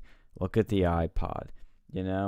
Technically a record player is the best quality ever, but nobody wants to take a fucking vinyl out, plop it on, put the needle on, and then just listen to it in your home. You want it mobile. You want it where you can always listen to it with small headphones that you can take with you. Yeah. Also, yeah, that brings up a point. And the social dynamics have changed within our country too. Mm-hmm. Like, well, just within our society. Like in the old school days, like movies used to be kind of like a social thing. Like you go a whole bunch of friends, we'd go to the movie theaters, we'd meet other people. It was kind of like a meeting, like now it's like in this world of like smartphones and shit, like everybody kind of wants to keep isolated and keep to themselves. So it's like, well, why am I now? It's become, well, why should I be in this room full of 200 fucking strangers when I could just watch something at home? And now you have like 70-inch screen TVs with like epic surround sound, and you can watch almost whatever you want. And I think, like, I don't know, it's a tough one because And then you have those fucks that watch like Lawrence of Arabia on their fucking iPhone, and I'm like, put it on a big screen, blast the sound, feel the movie. But people, they're like, "Ooh, I'm gonna watch these movies on my phones because it's easy." If you're smart, and you buy Apple products, Apple TV, baby. Yeah, like I like that's what I have. I'll just go, oh, this Apple is TV. like if I'm seeing a YouTube video, I'm like, oh, this is cool. I'll put it on the Apple TV and it pops right up. I'm like, all right. AirPlay that shit. Yeah. I mean, it's and I know there's gonna be some Apple haters out there, but that's what I love about that shit. Just boom, right. It's idiot friendly. It's idiot friendly. I'm an idiot. There you go. Yes, we're all idiots here. That's why we do this show. But it's I just get triggered over those things because it's like even my girlfriend's a bit different than those sort of people, but she doesn't see like the benefit of like theaters that much. She's like, oh, I'd rather watch on Netflix at home because it's easier. Yeah. But she's not as bad as like, oh, I'll watch it like this epic, beautiful movie on my phone. Like, God, those people just trigger me. I'm like, this is what's wrong with society in 2020. But it's just the only entertainment you should be watching on your phone is porn. That's it. No. You don't want to watch. You don't want to watch pussy like 70 inches. You don't want to watch on your wall. You don't want to watch porn on your 70-inch screen because then the neighbors see it, and then it's like, and you're traumatizing the kids next door. You don't want to do that. Like, you gotta keep it condensed, keep it simple. Keep it personal. Keep it to yourself. Exactly. Keep the fantasy within your own personal self. Okay? I'm actually gonna steal that joke. The only thing you should be watching on your phone is porn. Because it's true. It's the only thing I'm good for is cheap jokes. Dude, that one, that's an expensive joke, and I'm stealing it like it's a Rembrandt. I mean that's some that has like, that's got layers to it. Because like, a lot of people would say like, oh, you could watch YouTube on your phone. You don't even acknowledge that. You're just like, nah. Only thing is pornography. It's the only acceptable thing. I can't. See, this is what I'm saying. Like, I can't be a comedian because my joke, like, it's like I couldn't go on stand up and say these jokes because by the time these people figure out how funny it is, like it's already You've gone to worn the out. next Like one. I'm like, just fuck, man. I'm on. Then I've already said the second and third joke. I'm like, Jesus, you gotta catch up. You gotta catch up. You gotta process these jokes faster. Yeah. Which is, and I'm not, you know, I can't dumb jokes down for people. Like why should I dumb down these jokes because these people were fucking stupid? That doesn't make no sense. No. Yeah. Oh, and the official day is April 2nd, 2021. I see on the @007 Twitter here. Official James Bond Twitter. It's, wow. It's amazing. Interesting stuff. And the Wonder Woman movie I know was delayed. A few others. And I think all this started happening after Tenet. I'm surprised no one actually committed to the date he set for that. But, you know, because I don't want to say it lost money, but like it didn't make anywhere near what it should have or would have if these were normal times.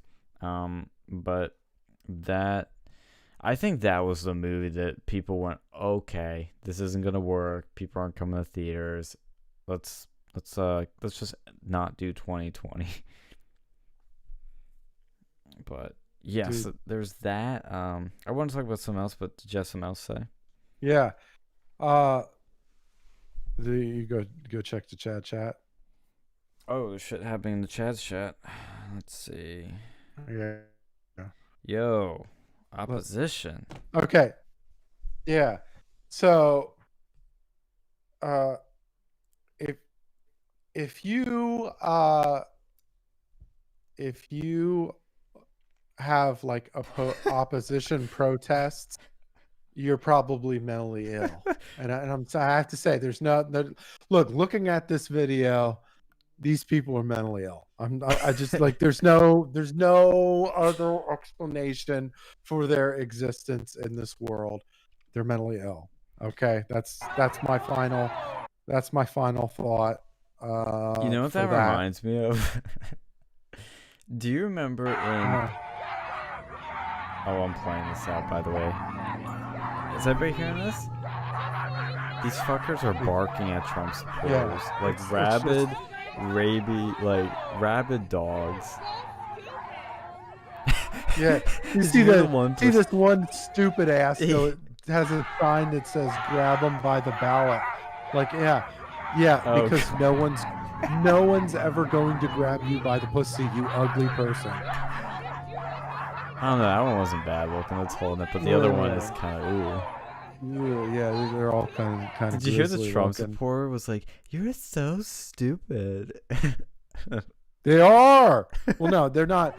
I don't know if they're stupid. They're definitely mentally ill. There's something wrong. There's something wrong with them up top. Like, there's nothing. I just, there's no other explanation to put it. Like, you can't. There's like, normal people don't behave like that. Like, it's like, no, like you're like, these people that are here to support the president who is fighting a illness, right? That has taken a lot of lives. These opposition protesters, what the fuck are you doing there? Like, are you're celebrating somebody getting mentally ill? Like, what? Somebody getting ill? Like, what's going through your head? Like, what? You don't, if you don't realize the weirdness that is what you're doing, mentally ill. Like that's. Like, I couldn't barking too. It's like, it's not like ruff, ruff. It's like I'm like, what fucking dog barks like that? Yeah, like what? These people are insane. Like, I know I've said that a million times, but like, I cannot emphasize that how much like these people are insane. Like, they're barking at people. I mean, it's cringy, but it's like, oh, okay. The one lady that I said, the black lady, I was like, yeah, she's not bad looking. I saw the hair. It's got like green in it. I take back what I said. Potential to be good looking, but she ruined it. As long as she keeps her mask on, she'll be fine. Second. The funny thing too is like, do you remember in 2016 when Hillary was doing that one speech? I forget what the fuck she was talking about, and she started barking. Do you remember that? She was like, "Arf, arf." Oh Jesus! This reminds me of that. It's giving me Yeah. PTSD from 2016 barking Hillary. Well, again, it's always appropriate. Hillary is probably a fucking like. You probably need to put a leash on her. I mean, she also needs to put a leash on Bill, but that's for different reasons. Like, look at these fucking people. They're the same thing. I mean, it's incredible. Like, and we were talking about this last night when I guess somebody threw papers outside the window that said "fuck the Trumps." Like, imagine, like, you're mentally insane. You do that, you're mentally insane. Again, these people, the Trump supporters are there to support a president who's going through a national pandemic illness, right? And they're showing support for the leader of the free world. Like, what are you doing? Like, what are you doing? You basically took the time. You took time out of your day for just type "fuck the Trumps" on Microsoft Word, print it out like a bajillion times, and then drive your car to Wisconsin Avenue just to throw them out of the window of your fucking car. Like, no, you're mentally ill. You're mentally ill if you do that. I'm sorry. I You need help. remember I hope you too. get the ball. Oh, by the way, real quick side note. I think I have found a way to really trigger the left. Like, really outrageously trigger the left. I was in a Phil was I in was something. I was in a confrontation with one of these nutty people, nutty leftists, on my way to getting something to eat, and she said something like I opened the door. Like, first off, I opened the door for the girl, and she Gentleman. gave me this, yeah, and then she just gave, because I normally do. That's how I normally do, and like and she gave me this snarl, and then so I was like, whatever. Like, I don't waste my time with crazy people. And like, I didn't say that, but like, so I stood in the, so I stood in line, and then she cuts me off, like right as I'm about to get my food.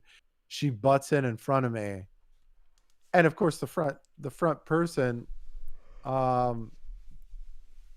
the person working the register was like, "Excuse me, he was next in the line," and she was like, she's like, "Whatever," and Bitch. yeah, like, yeah, and then so I'm like, so instead I was like I said, "I'm sorry you're going through a mental illness. I hope you get the help that you need." And she went off. She's like, "Shut the fuck up, you piece of shit. You're probably a fucking Trump supporter." And then I was like, Oh God. Can you say that line again? huh? Can you say the line you said again? Okay. So when she cut, like, yeah. So You she said, "I'm said, sorry you have a mental "I'm illness." sorry. I'm sorry you have a mental illness. I hope you get the help that you need." Oh my And that was God. it. And that was it.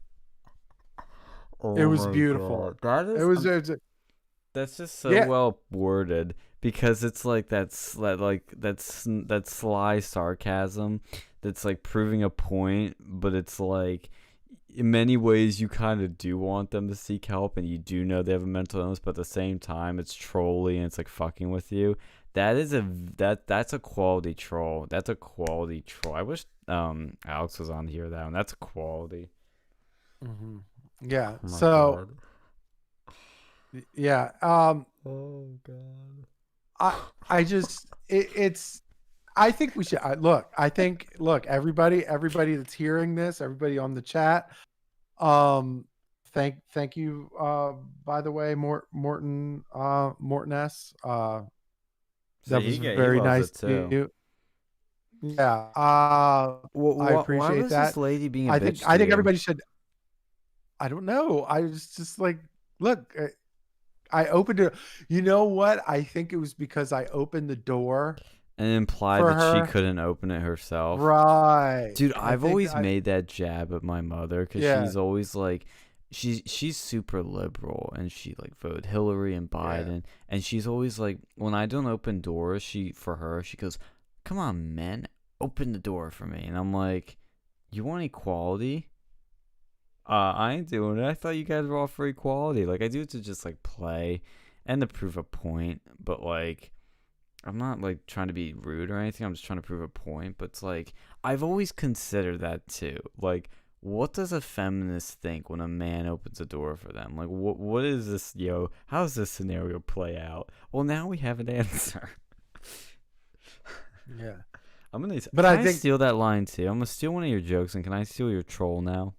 yeah. I hope everybody uses it because like literally, it's true. Like it's a way it's troll, but it's like fucking the truth too. Like, look, you generally they have a mental illness, and you hope they get treatment. And you naturally, of course, I hope anybody that has a mental illness, I Yeah. hope they get treatment, Yeah. right? And like, but especially you, like I just imagine you say this to somebody's face. like, and the guy at the cashier, he smirked too. He was like, yes. but I think he was he had to hide it because he was He had his mask it was on. funny. He could hide it. Yeah, but he was like, it was like because you know that nothing good was gonna come from that fucking female. So That's like epic. I kind of wanted to tip him because I felt bad. Like I was like, oh, I didn't want him to have that rough of a time. But like, dude, they just so many mentally ill people out there. You know, like we just when we did our Sargon event and we had those like radically fucking like batshit crazy people like screaming at us. You know, I was trying to think of so many clever things to say and so many funny things, or like I ended up just going like the killing them with kindness things, like, oh, thank you guys for coming, have a nice night, darlings, and like moved on. But like, if I had said that, dude, oh my god, oh my god, dude, I think we would have had riots. Yeah. we wouldn't have a building anymore. A venue would be gone. Oh god, I wish I'd said we that. want like I remember we were talking about getting like a megaphone. Yes. Just to get like some of these protesters that were there, just to like troll these protesters. Like, nice, that's really nice pink hair. Okay, where did you get the dye from? Target? Like just did your reparations pay for that pink hair? Yeah. Trump is the greatest president ever. He has survived COVID, and he will also survive you. Even Ebony Perkins says, "I always say thank you. You are too kind." As I look him in the eye. Yeah, that's a good one too. I just like.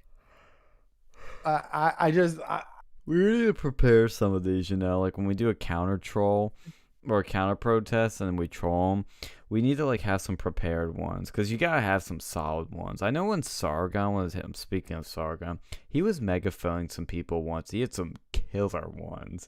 Like, I mean, there were some really good ones. I don't know if he thought them on the spot, but they were killer. And this all brings me back to something I was going to mention too. It's one of my other points I brought. Matt Gaetz tweeted out recently a line that I've kind of heard before, but I think he said it well, and it's very simple and sums up the difference between the two sides now. The radical left's movement is utterly devoid of any joy. Yeah, it's such an important part. Yeah, of they're canceling fun stand-up comedians. You're canceling. That's fun. all you need they to know. Don't want fun. That's all you need to know. Yeah, they're canceling stand-up comedians. That's right. Those are the people that get paid to provide joy to whoever comes see them in the show, right? Mm-hmm. You're killing them off, right? Killing the vibe. Buzzkill. Yeah. You know? You're canceling. Fun is canceled. So many people enjoy it, and you're killing it. And that's why people like, we always talk about the Milos, Gavins, Loomers, Alex Joneses of the world. The reason they are awesome is because they are joyful and having fun while doing this. And I brought up that thing, of all people, Nick Fuentes said last week, where I said, look, guys, everybody can learn from this lesson the power of positivity, the power of joy, the power of laughter. Those things are what get you far, and Trump embodies them. And you notice when Trump is at his lowest, and when he's not firing all the cylinders, and he's not hitting the notes as hard as well as he would normally, it's always when there's a lack of joy or humor or positivity. It's always the case, but he's also the man that can just plow through any shit. And that's what's his resilience and perseverance is what's amazing. Here's the clip too. I'll post this in chat. I remember Trump mocked this because, like, how could you not? I mean, how could you not? I remember this so well from 2016. I'm going to post this in chat. When Hillary showed her true colors and started barking at Republicans. I love the CBS headline here.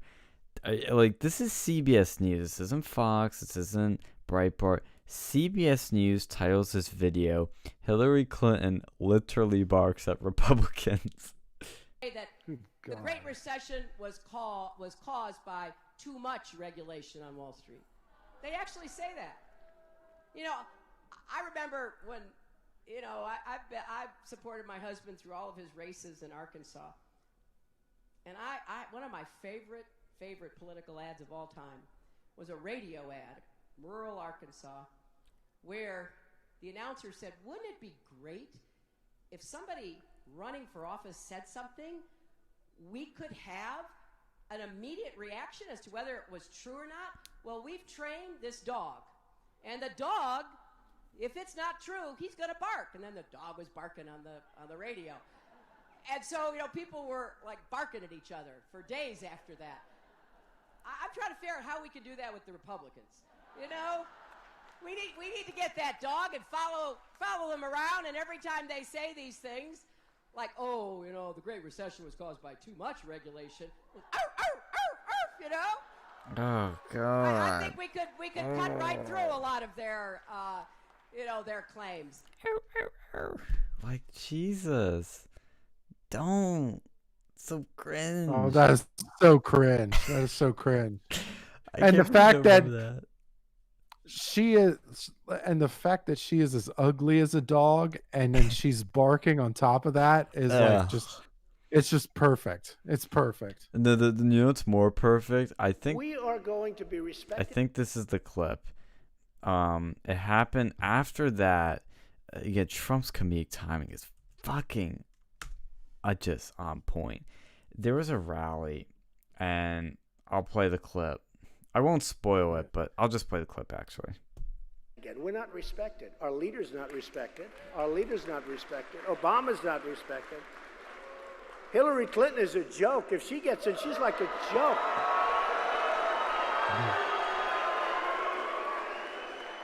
You know, I turned on last night, I'm sure you saw it. I'm watching television, and I see her barking like a dog, right? No, she's barking like a dog. And everyone's saying, oh, wasn't that wonderful? Wasn't that wonderful? Isn't that cute? Isn't that great? If I ever did that, I would be ridiculed all over the place. I won't do it. I'm not going to imitate her. But she's barking like a dog, and they're saying, wonderful. Trump does it. Believe me, you'd read about it. What's wrong with Trump? So there'll be no barking. We have ISIS, and we got to do something about ISIS, because these are people chopping off heads of Christians. They're chopping off heads of anybody, frankly, and we got to knock the hell out of them. We're going to knock the hell out of them. We have to. We have to. We have to. We shouldn't have been there, and Obama shouldn't have gotten us out the way we got out, okay? If our politicians went to the beach and did a guy, terrorist. Oh, this is not the clip. Okay, I need to find the clip. It's so fucking funny. Trump. Let me find this shit. Is like really funny. Okay, here it is. I found it. Yeah. Oh God, what's this ad? It's I just I love like sometimes when Of investments when I'm in the bored, United sometimes Kingdom. I like Great to investments, watch great the things. And Thug you Trump remember videos, Brexit, Thug Life Trump videos. and they all went. And as you Yeah. know, Yeah. the Oh my UK took a God. big vote. Fucking glorious. They took a Like big especially vote, like his earlier and it was a campaign stuff. yeah. You Oh, Hillary, is that it's you? rich. I mean, we're used to it now, but like it was just like I used to love it. Like, and then some of the thug life Oh drops where my he'd go after like the god. reporters. The I forget. I can't even like I wish I could repeat some of the stuff that he says, but it's like it's Remember just so that one funny. time? I just saw the video come up here. Remember when there was that like fancy dinner thing? I don't know what the fuck it was.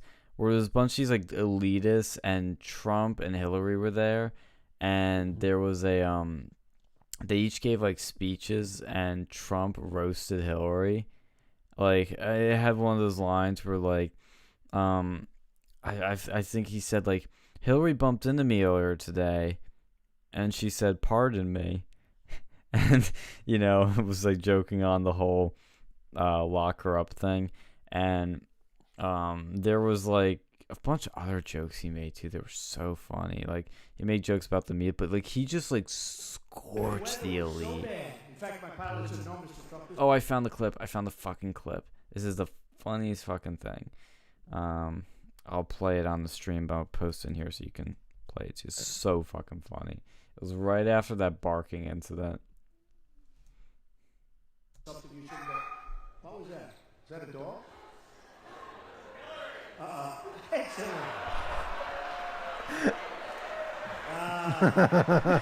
Only in New Hampshire. It's Hillary. I forgot it wasn't Trump. It was like one of his supporters. In fact, my pilot said, "No, Mr. Trump, this is something you shouldn't have." What was that? Is that a dog? It's Hillary. I love when he laughs. Oh my god. That's when you know you did a good one, is when Trump laughs. Yeah. Amazing. It's What's that, I dog? mean- It's Hillary. That's like when I reminds me of the moment when the guy at the one Hillary rally, when she was like reading Milo Yiannopoulos headlines, and he just goes Pepe, like. And that's the difference. Ultimately, that's the difference between Trump and some of these other candidates. So like funny. even though like okay, but even then, it's like the crowd work he does. A lot of his work that he does. Your favorite Wawa Sizzly varieties. It's like even when you look at some of the campaigning by like Hillary or Obama or whatever, it's a script. And helping a there's a little bit of off the cuff, but they're staying within the script, like mostly within the script. Yeah. Like you could tell most of what Trump does is just completely genuine, completely off the cuff, and it's just like it's a natural connection with the with the fan base, and I like. These are race. It's just She argued there are it's more of a joy to see, because it's like I don't want to, like, if you're going to interact with an individual, it's like no, I want to like it's just better to see people that are just interacting with the people per se. And it's like you could tell when somebody has a script and it just doesn't feel right, and like, and I think really I think Trump. I mean, I would say Trump has changed the game when it comes to campaigning, but I don't know if there's ever going to be somebody like Trump in that regard ever again. I don't know if it's like Birth control makes women unattractive and crazy. I'm playing that part where she did her alt-right speech, Hillary Clinton. She was trying to tie Trump to the alt-right and white nationalism. She's trying to try Steve Bannon to. She's reading like Bannon, because she's talking about Bannon. She's reading some Breitbart headlines. She's like, and here are some of the headlines: birth control makes women unattractive and crazy.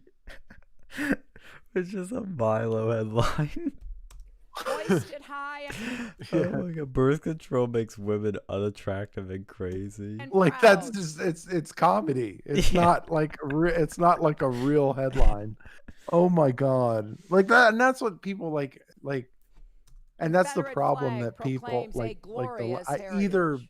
Clinton accused So Trump I and have to ask Breitbart Sean of trafficking in conspiracy theories. was His it latest paranoid did the left fever dream legitimately is about think my that health.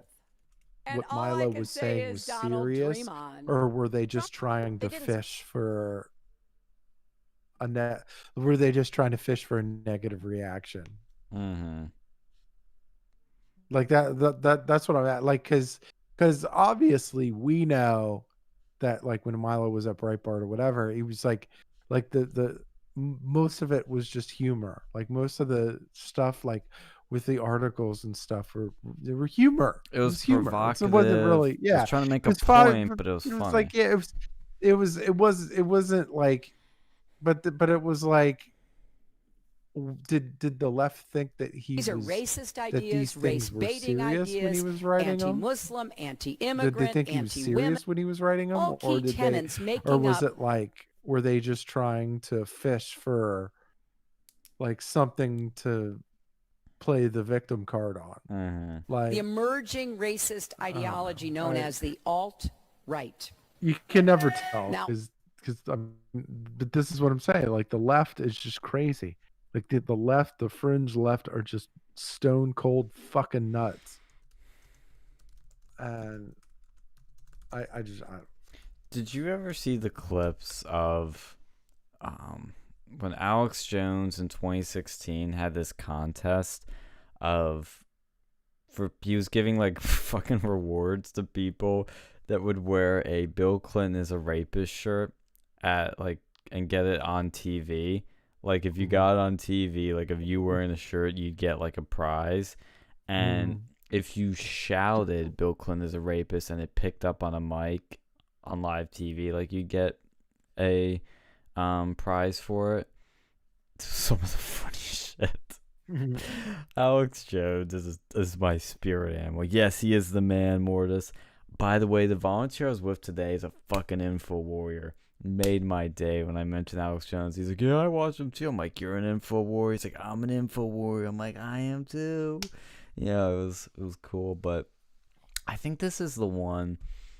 Let me find it. Because there were a bunch of these people. So like there was that one on Fox News when they were doing one of the morning shows, and this guy like jumps over I think it's like one of the gates. He's like, Bill Clinton's a rapist, Bill Clinton's a rapist. And you hear like Tucker Carlson like laughing his ass off as like the other Fox hosts are like scared shitless. I'll find that one, but I think this one, I'll post it now. There's one where like Bill Clinton says a line and the guy injects it like the perfect time. I don't know if this is the one, but let's play it. That's a problem.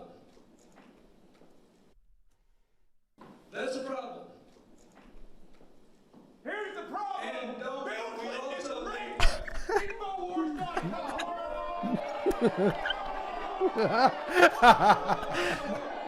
don't feel like that. I'm giving my hand. that is funny.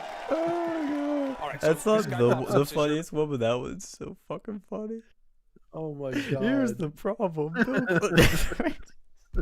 Infowars.com. Like, what the? Like, you knew it was coming from, like, Nobody Jesus. can dispute the fact. Oh, this is the one. This is the best one. This is the one that makes me just like cry with laughter. Oh my god. So funny. That we need. Nobody can dispute the fact that we need. Oh yeah. Nobody can Oh dispute my the God. fact that you're a That you're a rapist. Oh my god. Info warriors are out there. Nobody can dispute the fact Oh. that we need. Oh, I wish we had that again. Like I know. Joe Biden. You know what? They should start doing that again. Like the I second. know. But the problem is Thank you. The problem is he just Don't hangs out worry in his about it. fucking basement. Yeah, you can't heckle him. There was that Can't one heckle guy that somebody. heckled him when he was like delivering. Joe Biden was like giving somebody pizza, and he heckled him. I was getting all excited. I'm like, oh, here we go. Pizza gate. Yes. You gotta feel sorry Like- for him. Thank you. Oh my god, that is just so the timing. Nobody can deny the fact, and he like gives a pause. It's just like, yeah, and you just gave him an opening. He took it. Nobody can dispute the That's fact like you. That's like you're the offensive line, and you just you just put a hole for the running back to go right through. He took it. It's so fucking funny. Oh my god. Oh, that was one of those things that gave me like again more mad respect for Alex Jones. It's so funny. Let me find the Fox one. They do know how to protest. Like, they oh my ultimately god. they are the kings of protest. Like Kings of like activism. these are the activism kings of the world. I look at Black Lives Matter. I look at all these weirdos. It's like not. It's just weird shit that they do. Like, they're just. I don't know. Like that barking shit. I'm like, oh my god, that's awful. Like It's cringe. it is so cringe. This one's funny too. This one's funny because Tucker's reaction's great. That's when you know Tucker's one of us. Tucker's an info warrior. Out the red carpet, not for Tucker, but for some adorable, adoptable dogs. Every year, the Best Friends Animal Society helps cats and dogs who are stuck in animal shelters find homes. Bill Clinton is a rapist. We've got a very excitable young man behind us, not a Bill Clinton fan. He's a little bit upset, but that's okay. Everything is fine. Dogs and friends, because we are surrounded by dogs. Oh, Anything jeez. that calms the Bill human Clinton's heart. Bill Clinton's rapist. Tucker's just loving it. Animal shelters find Yeah. homes. Bill Clinton is a rapist. That was he actually handled that incredibly well. Like, yeah. I know. You can see the other two are like, oh shit, what do we do? Where Like, Tucker's like yeah, laughing oh his my- ass off. Oh my god, what do we do? And he's like laughing. This is inappropriate. We've got a very excitable young man. Stuck in That animal laugh. shelters find homes. Bill Clinton is a rapist. We've got a very excitable young man behind us, not a Bill Clinton fan. He's a little bit upset, but that's okay. Everything. Yeah, there are So- compilation clips of this, but like those are some of the highlights. So fucking Yeah. funny. See, that's how you can do activism in a smart way that's provocative, gets attention, goes viral. It's so good. Yeah, like it was just interesting how I don't know. I always felt like it hurt, like the lack of campaigning hurt Biden too. Like I don't think it just hurt Donald Trump.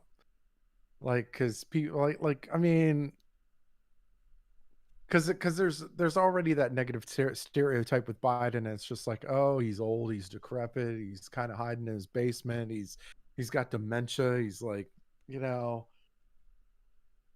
I think he's gonna like this. I think this would have been the perfect opportunity for Biden to get out there, but at the same I can tell time, you that. is anybody going to give a shit? I don't know. It's weird. I think it's too late.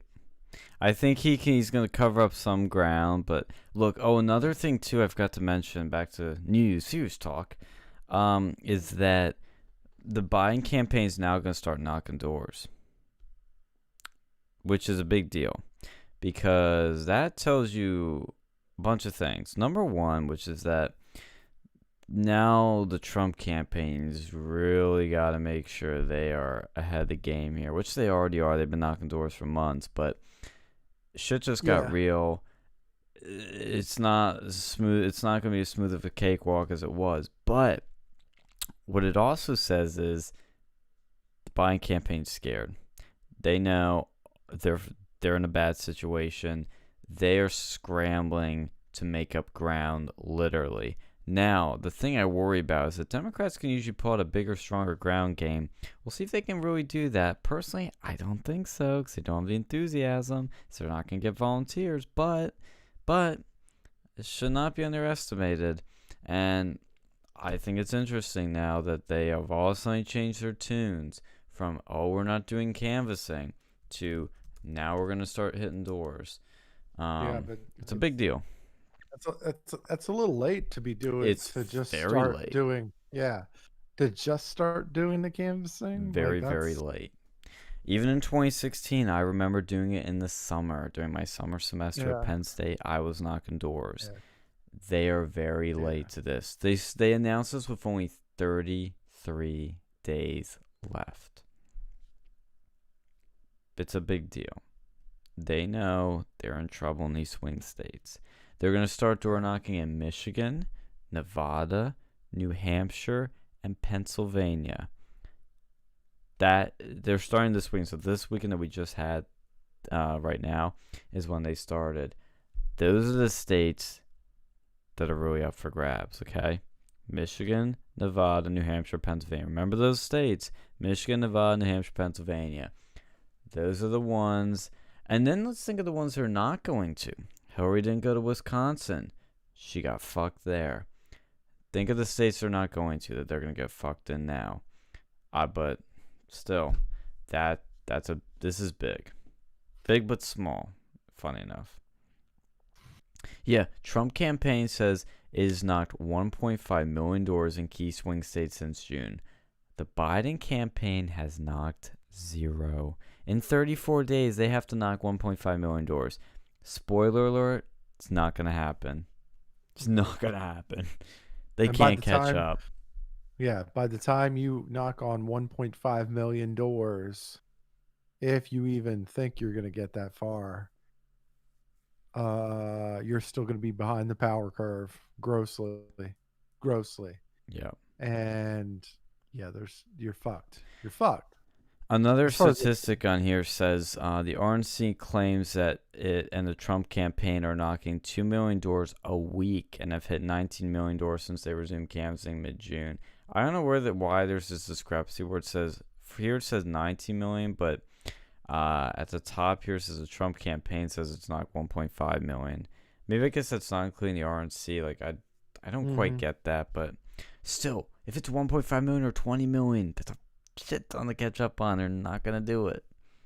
Especially if Trump campaign's doing 2 million doors a week. Let's be generous and say the Biden campaign can knock 2 million doors a week. Okay, that means they would only be able to knock 2, 4, 6, 8 8 if I'm gonna be super generous and make it 10, they would, by the time election day rolls around, they would have only knocked half of what the Trump campaign had knocked prior to 30 days out from the election. That's pretty bad. Because our numbers are just going to keep going up. Like, it's at 20 now. It's going to be at, like, probably 30 million when election day hits. Maybe something like that. Maybe more. 30 million. And they're just gonna hit 10. Here's a question that I ask. What is there any chance that that the game changes again as far as like the mail-in, like what's allowed as far as mail-in voting, or as far as in versus in-person voting, because like we're starting to see a lot of these states are getting reported with the ballots being like lost or thrown away, or whatever. If enough of those happen, are we gonna see something like, well, screw it. There's no more mail-in ballots. You're gonna have to show up in person because like you can't No, they trust can't mail-in do ballot. that because ballots have already been sent out and they're already getting turned in, and absentees are a thing. The one thing I do worry about is the deadlines changing and what they accept and don't accept changing. I don't know how all these rules work. I'll be perfectly honest with you. It's really confusing of when they keep changing rules, when they can't stop changing rules. It's really weird, but I don't quite get it. I hope it goes smoothly. I think in some states it's not going to be too bad. In other states, most states, it's going to be a mess. I mean, it's going to be a mess no matter what you do. If you have good rules or bad, it's going to be a mess because you have just so many to deal with. And I just worry about the ones that get thrown out. That's the only thing I'm worried about, really. There's a lot of other things that can change and happen. I'm worried about ones getting thrown out.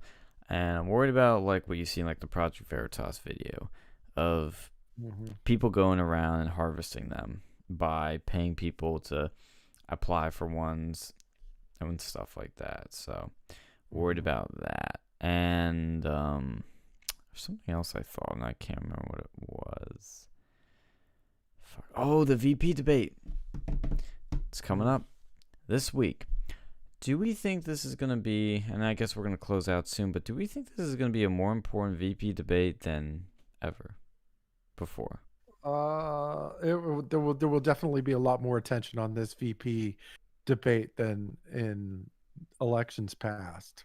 Definitely believe that. One, because obviously with Trump having the coronavirus,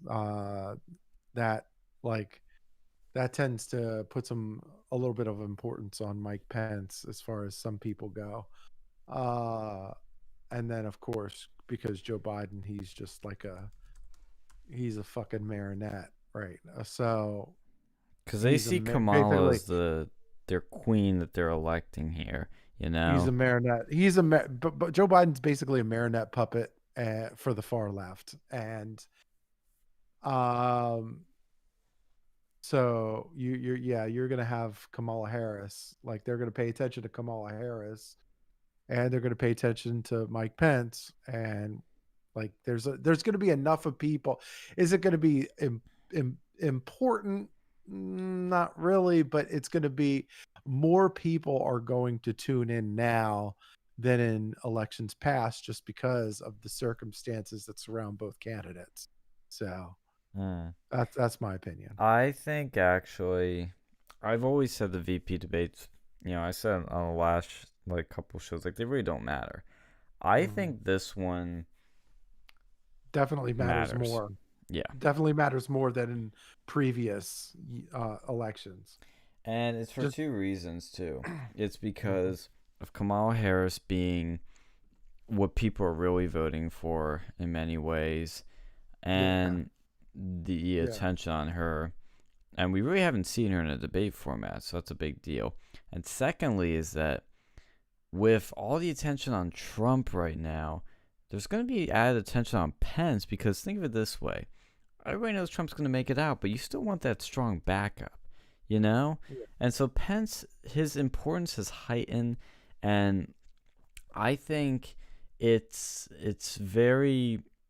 think people are craving this too. I think they're craving something, especially after the last debate. I think they're craving this because the VP debates tend to be more, I don't want to say substantive, but they tend to be more policy wordy, complex, and shit you're going to forget. They're not the main spectacle. But if anybody remembers the last debate with Pence and what's his face, Tim Kaine did terrible. Pence just dominated, and even people on the left said Pence won that debate. And I think you might see with Kamala and Pence, I really am wondering how it's going to play out. I think Pence is going to keep his cool Pence vibe. I don't think Pence will change at all. I think he's going to stay true to himself. Kamala might get nasty. I think she might get real nasty. I think it's gonna look bad because she always has this like sort of giddy, happy image that she tries to make. You know, she's always laughing at herself. I wonder if we're gonna see the dark side of Kamala Harris in this debate. That's possible. It's definitely possible. Like you kind of just reiterated what I said for the most part. I see it, and I do see it too. And the like, because I think the left already the left clearly doesn't have, they're not voting for Biden because they support Biden. They don't give two shits about Biden. They're doing it because they don't like Trump. And they know they're not, they know that their guy is creeping up on some sort of dementia. They know they're not. I mean, they're crazy. They're not stupid. They're crazy, but they're not stupid. So they're gonna look a lot at Kamala Harris. They're gonna like the left, and of course, hey, the like I said, the coronavirus with Trump having the coronavirus. Some people are going to be looking at Mike Pence and be like, well, if something happens to Trump, that's the guy, and and of course that's not, but I don't like anybody thinking like that, but like that's That's what people are enough people now. Enough people are going to think that to warrant a bigger crowd than in previous elections. Yeah, absolutely. I think it's gonna be probably the most watched VP debate of all time. I think so too. I think so too. Yeah, it's gonna be interesting, really interesting. I think Pence. See, like I always prefer Trump style any day. Yeah. But Pence is a very slick guy. I mean, he knows how to word things the right way and get himself out of any hole the right way. Like he has this like maneuverability that's pretty amazing. Yeah. Not my type of style. I like a blunt, hammer coming in, but he's like a needle. He's a Trump is a bowling ball in a china shop, and Mike Pence is more of like a chess tactician. Like he's like, okay, I'll let you have my pawn, but I'm going to take out your rook as a result. Like it's like very, very, all right. It's I don't want to say boring, but it's very he like waits for the right moments. But it's not it's not taken away from the man though, because he knows his stuff. He's very hardworking, and probably one of our better vice presidents. I think he's so underrated and underappreciated. Yeah. Well, I mean, because what has he done wrong? Let's be real. Like the whole administration is really underrated because of Trump. Like Trump has taken so much, and a lot of this is a positive too. Like keep in mind, I think a lot of this, Trump's tweets, and this is another reason why I'm not as opposed to Trump's tweets as everybody else is. His character, like the stuff that he says and the tweets that he says, like, while some people find it repulsive, some people find it, wish that he wouldn't do that. For me, I think it's calculated for me, because he gives cover to a lot of people. Like it creates this distraction that allows some of the people within his administration to be able to do some of the stuff behind the scenes that normally people aren't. So because while most people are paying attention to Trump's tweets and what Trump says, a lot of the people that are underneath it and within his administration are taking care of what they have to take care of. Like nobody's giving it like they're, for example, some of the stuff that like Trump was tweeting about during the pandemic, they were going after him with on social media and like in the mainstream media, and all the while you had Jared Kushner building up the stockpile. You had Mike Pence taking care of a lot of the other, like a lot of the facilitation of a lot of the, making sure people getting all the necessary information, the equipment, all this Well, stuff. he oversaw the Like, task force. Yeah, that's what I'm saying. Like, but there are people right now in our government that are getting in the way just to fuck with Trump. Oh yeah. But so by him making these tweets, by him making these, he's almost creating a distraction for them. Wow, behind the scenes, other stuff's in play. So, so I'm okay with it. Like because these crazy people on the left can't help themselves. Once they see Trump's tweet, they lose their shit. They can't help it. They're addicted. Like they're in their head. They're fucked in the head. Mm-hmm. That's how they operate. So why not use it against them? Yep. Yeah, and the other thing too, I want to mention a couple things. You remind me of my story I want to tell, so I'll tell at the very end because it's a very nice positive story to end on. For those who don't know, the debate that's coming up on the 7th, I believe, it's the day before my birthday. Pence Harris will sit farther apart during VP debate in Utah next week. They're going to sit 12 feet apart instead of 7. That was a request made by the Biden campaign, which the debate commission approved of.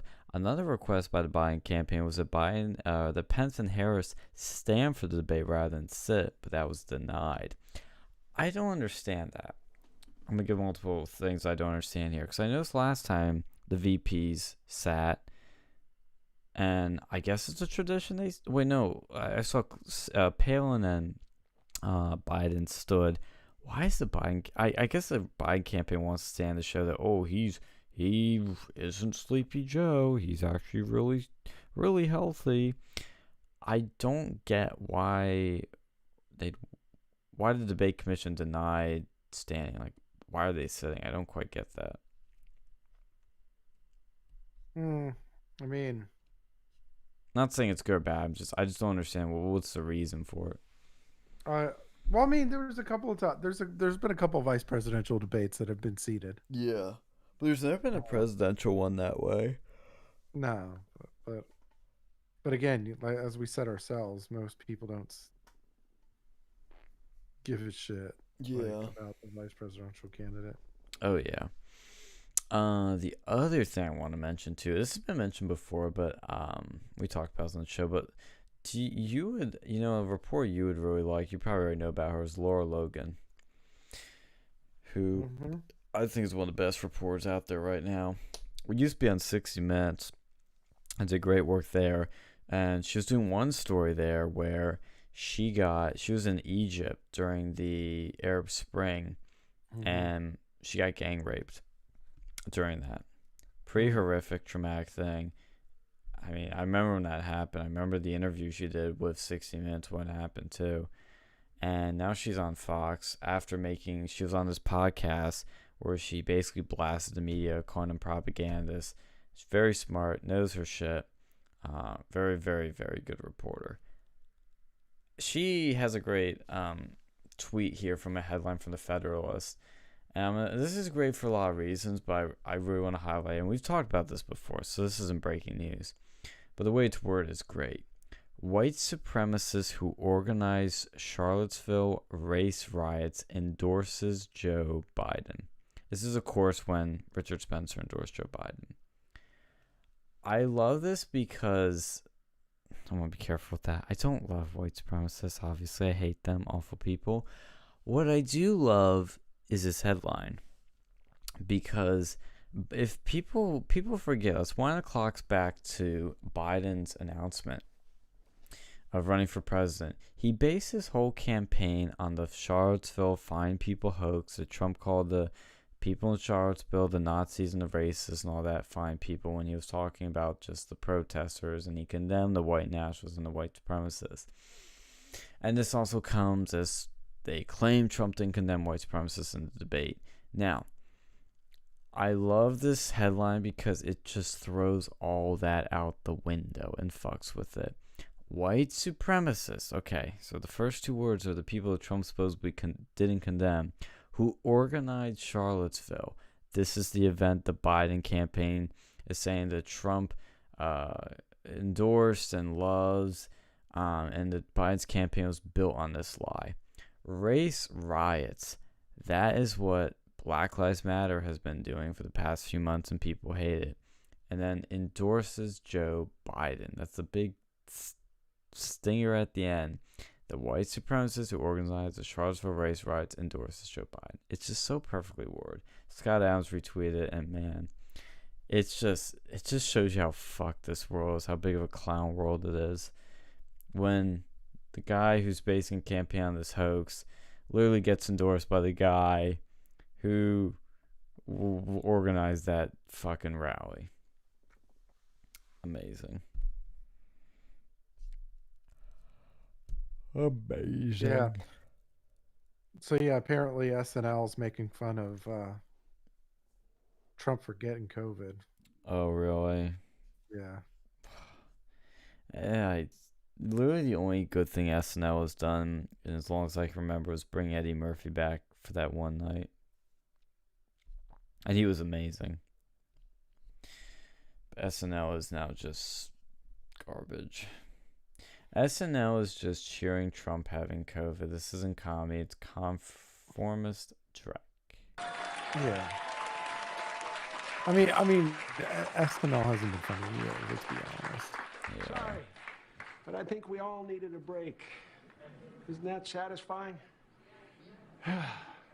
Just not to hear his voice for a single goddamn second.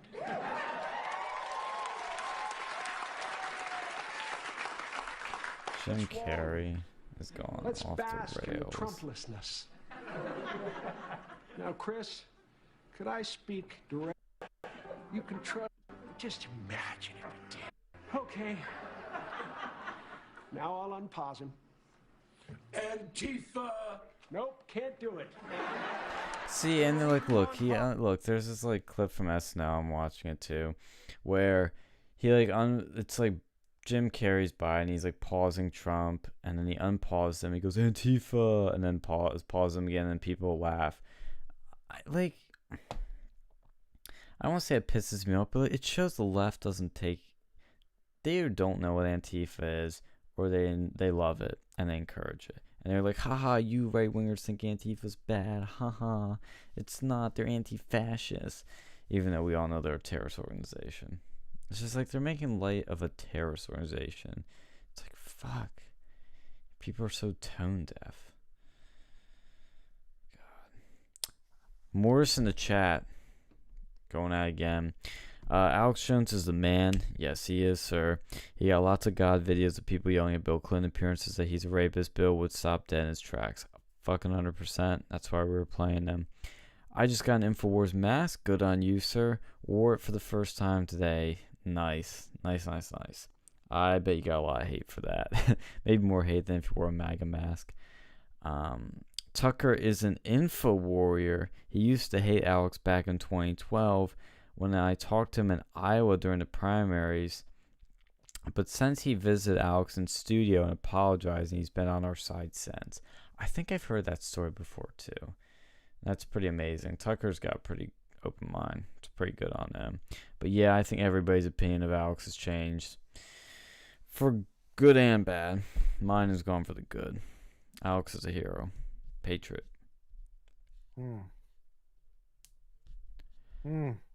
So apparently Antifa and Black Lives Matter protesters are, well, we're not calling them protesters anymore. No, they're rioters. They're thugs. launched fireworks inside a Starbucks. What the fuck? Well, see, that's actually funny. You wanna know why? Because it's their fucking, like, that's their recruitment hub. Remember when Not Gay Jared infiltrated Antifa? They met at a fucking Starbucks. That's like their home turf. Why are they blowing up their home turf? It's corporate, man. Actually, because I mean, it'd be more consistent if they said that. Antifa rejects capitalism. That's one of the things. One of the principles that they stand against is capitalism. Antifa does. So, and obviously, Starbucks is one of the visuals of American capitalism, because there's like a fucking Starbucks everywhere. So, wait, is this true? Apparently, Chris Rock on Saturday Night Live said, "Trump is in the hospital of COVID. My heart goes out to COVID."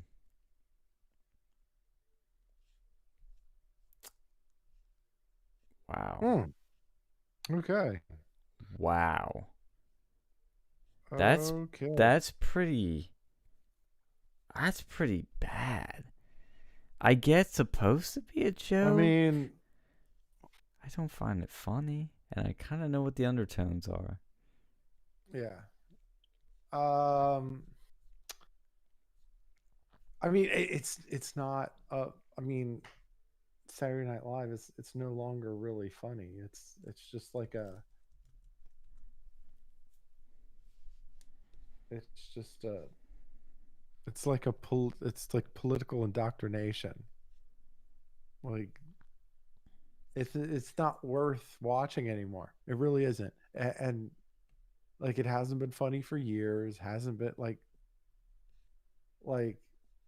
even when watching Jim Carrey try to make impersonate Joe Biden, he wasn't anywhere close to impersonating Joe Biden. Like, it was, I saw more Jim Carrey than Biden. Yeah, I like, the jokes weren't funny. I mean, they just weren't funny. I mean, and I'm always like, look, if you're gonna make fun, and I'm always like, look, if you're gonna make fun of Trump, great, it better be fucking funny, right?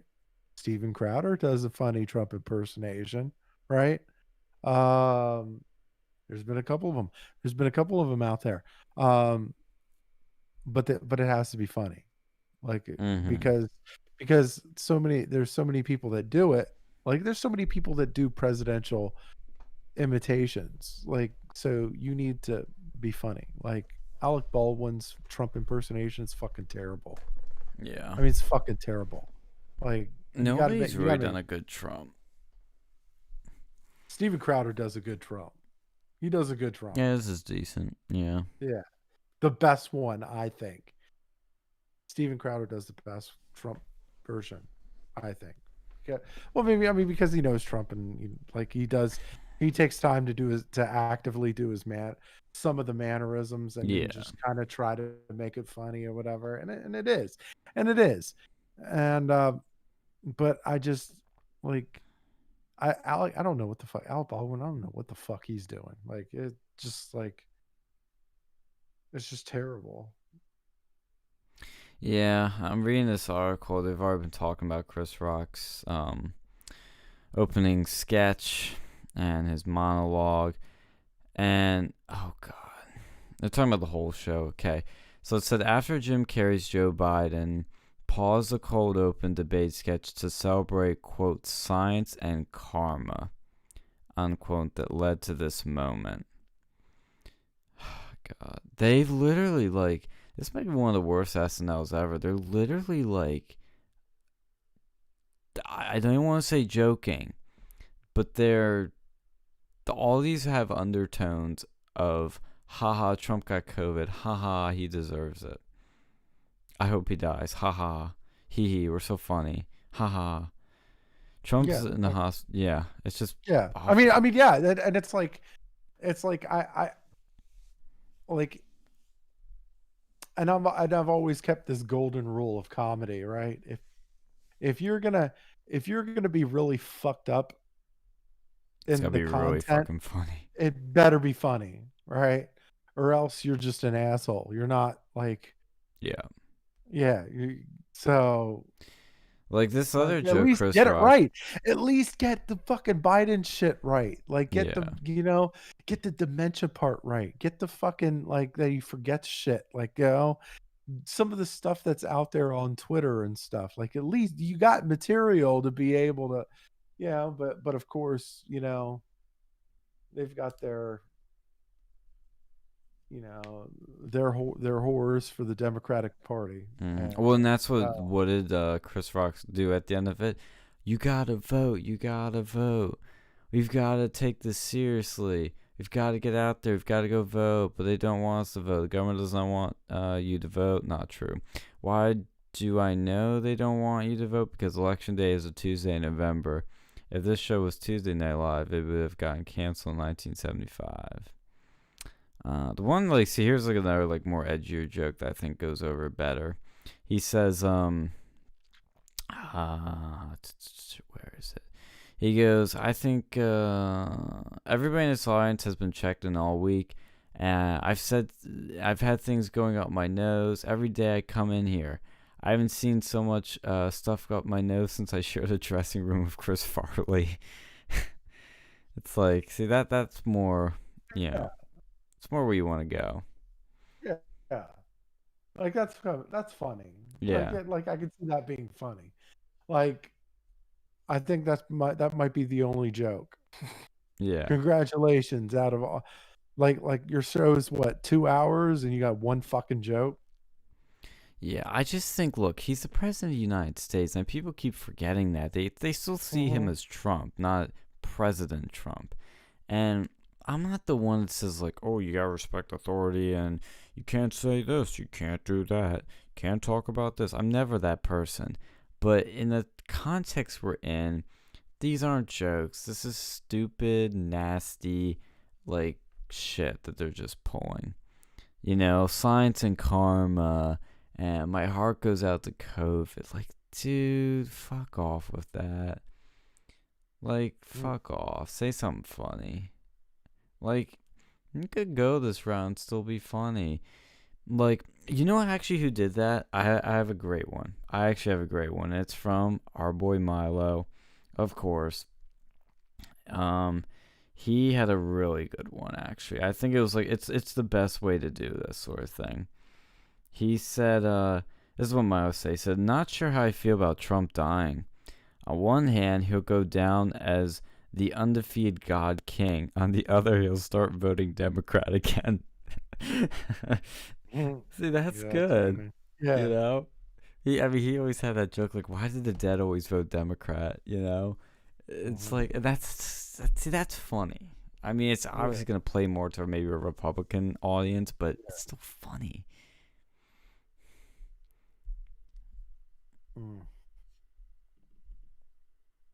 Chris Rock brutally roast Trump in SNL monologue. Yeah, I guess we gotta shut her down soon, don't we? Yeah, we should probably do that. Yeah. All right. Well, to the people still listening. Yo, Radio Freedom is still listening. Antifa/BLM like to commit crimes where they can get away with it, hence Starbucks in damn cities. Not a bad point. Yeah. Pretty good point. Not a bad point, indeed. All right, let's bring up the YouTube studio because we're going to lock this bitch down. That reminded me of that one line that I thought was funny during the debate when Trump is like talking about shutdowns and Biden's talking about shutdowns like of the country. And then Biden starts interrupting Trump and Trump goes, he's like, and we need to shut down the country, or we need to stop shutting down the country. And then Biden starts interrupting and goes, I'm going to shut you down for a second. So good. So good. All right. So anyway, guys, been a long night, I know. More updates on the president's health will be coming out tomorrow, and we'll be retweeting it. So like, share, subscribe, follow the channel, follow us on Twitter. all that jazz. At Versa News Media, links are down in the description. Follow at PLUFFYPhil, at Donnie the Don, at Sam _NWGC. I think that's his handle. It's all in the fucking description. If you can't click a few extra buttons to go down to it, well, guess you're not going to follow them anyway. But that's your loss. I'm sorry. You're missing out on all the fun. But like I said, like, share, subscribe, follow us, and you can stay up to date on all the shenanigans. Any last words from you, Phil? Later, Gators. That's the best way to end it. Thank you guys. As always, good night, and pray, have our thoughts and wishes with our great president, your favorite president, Donald J. Trump. And as always, wash your fucking hands.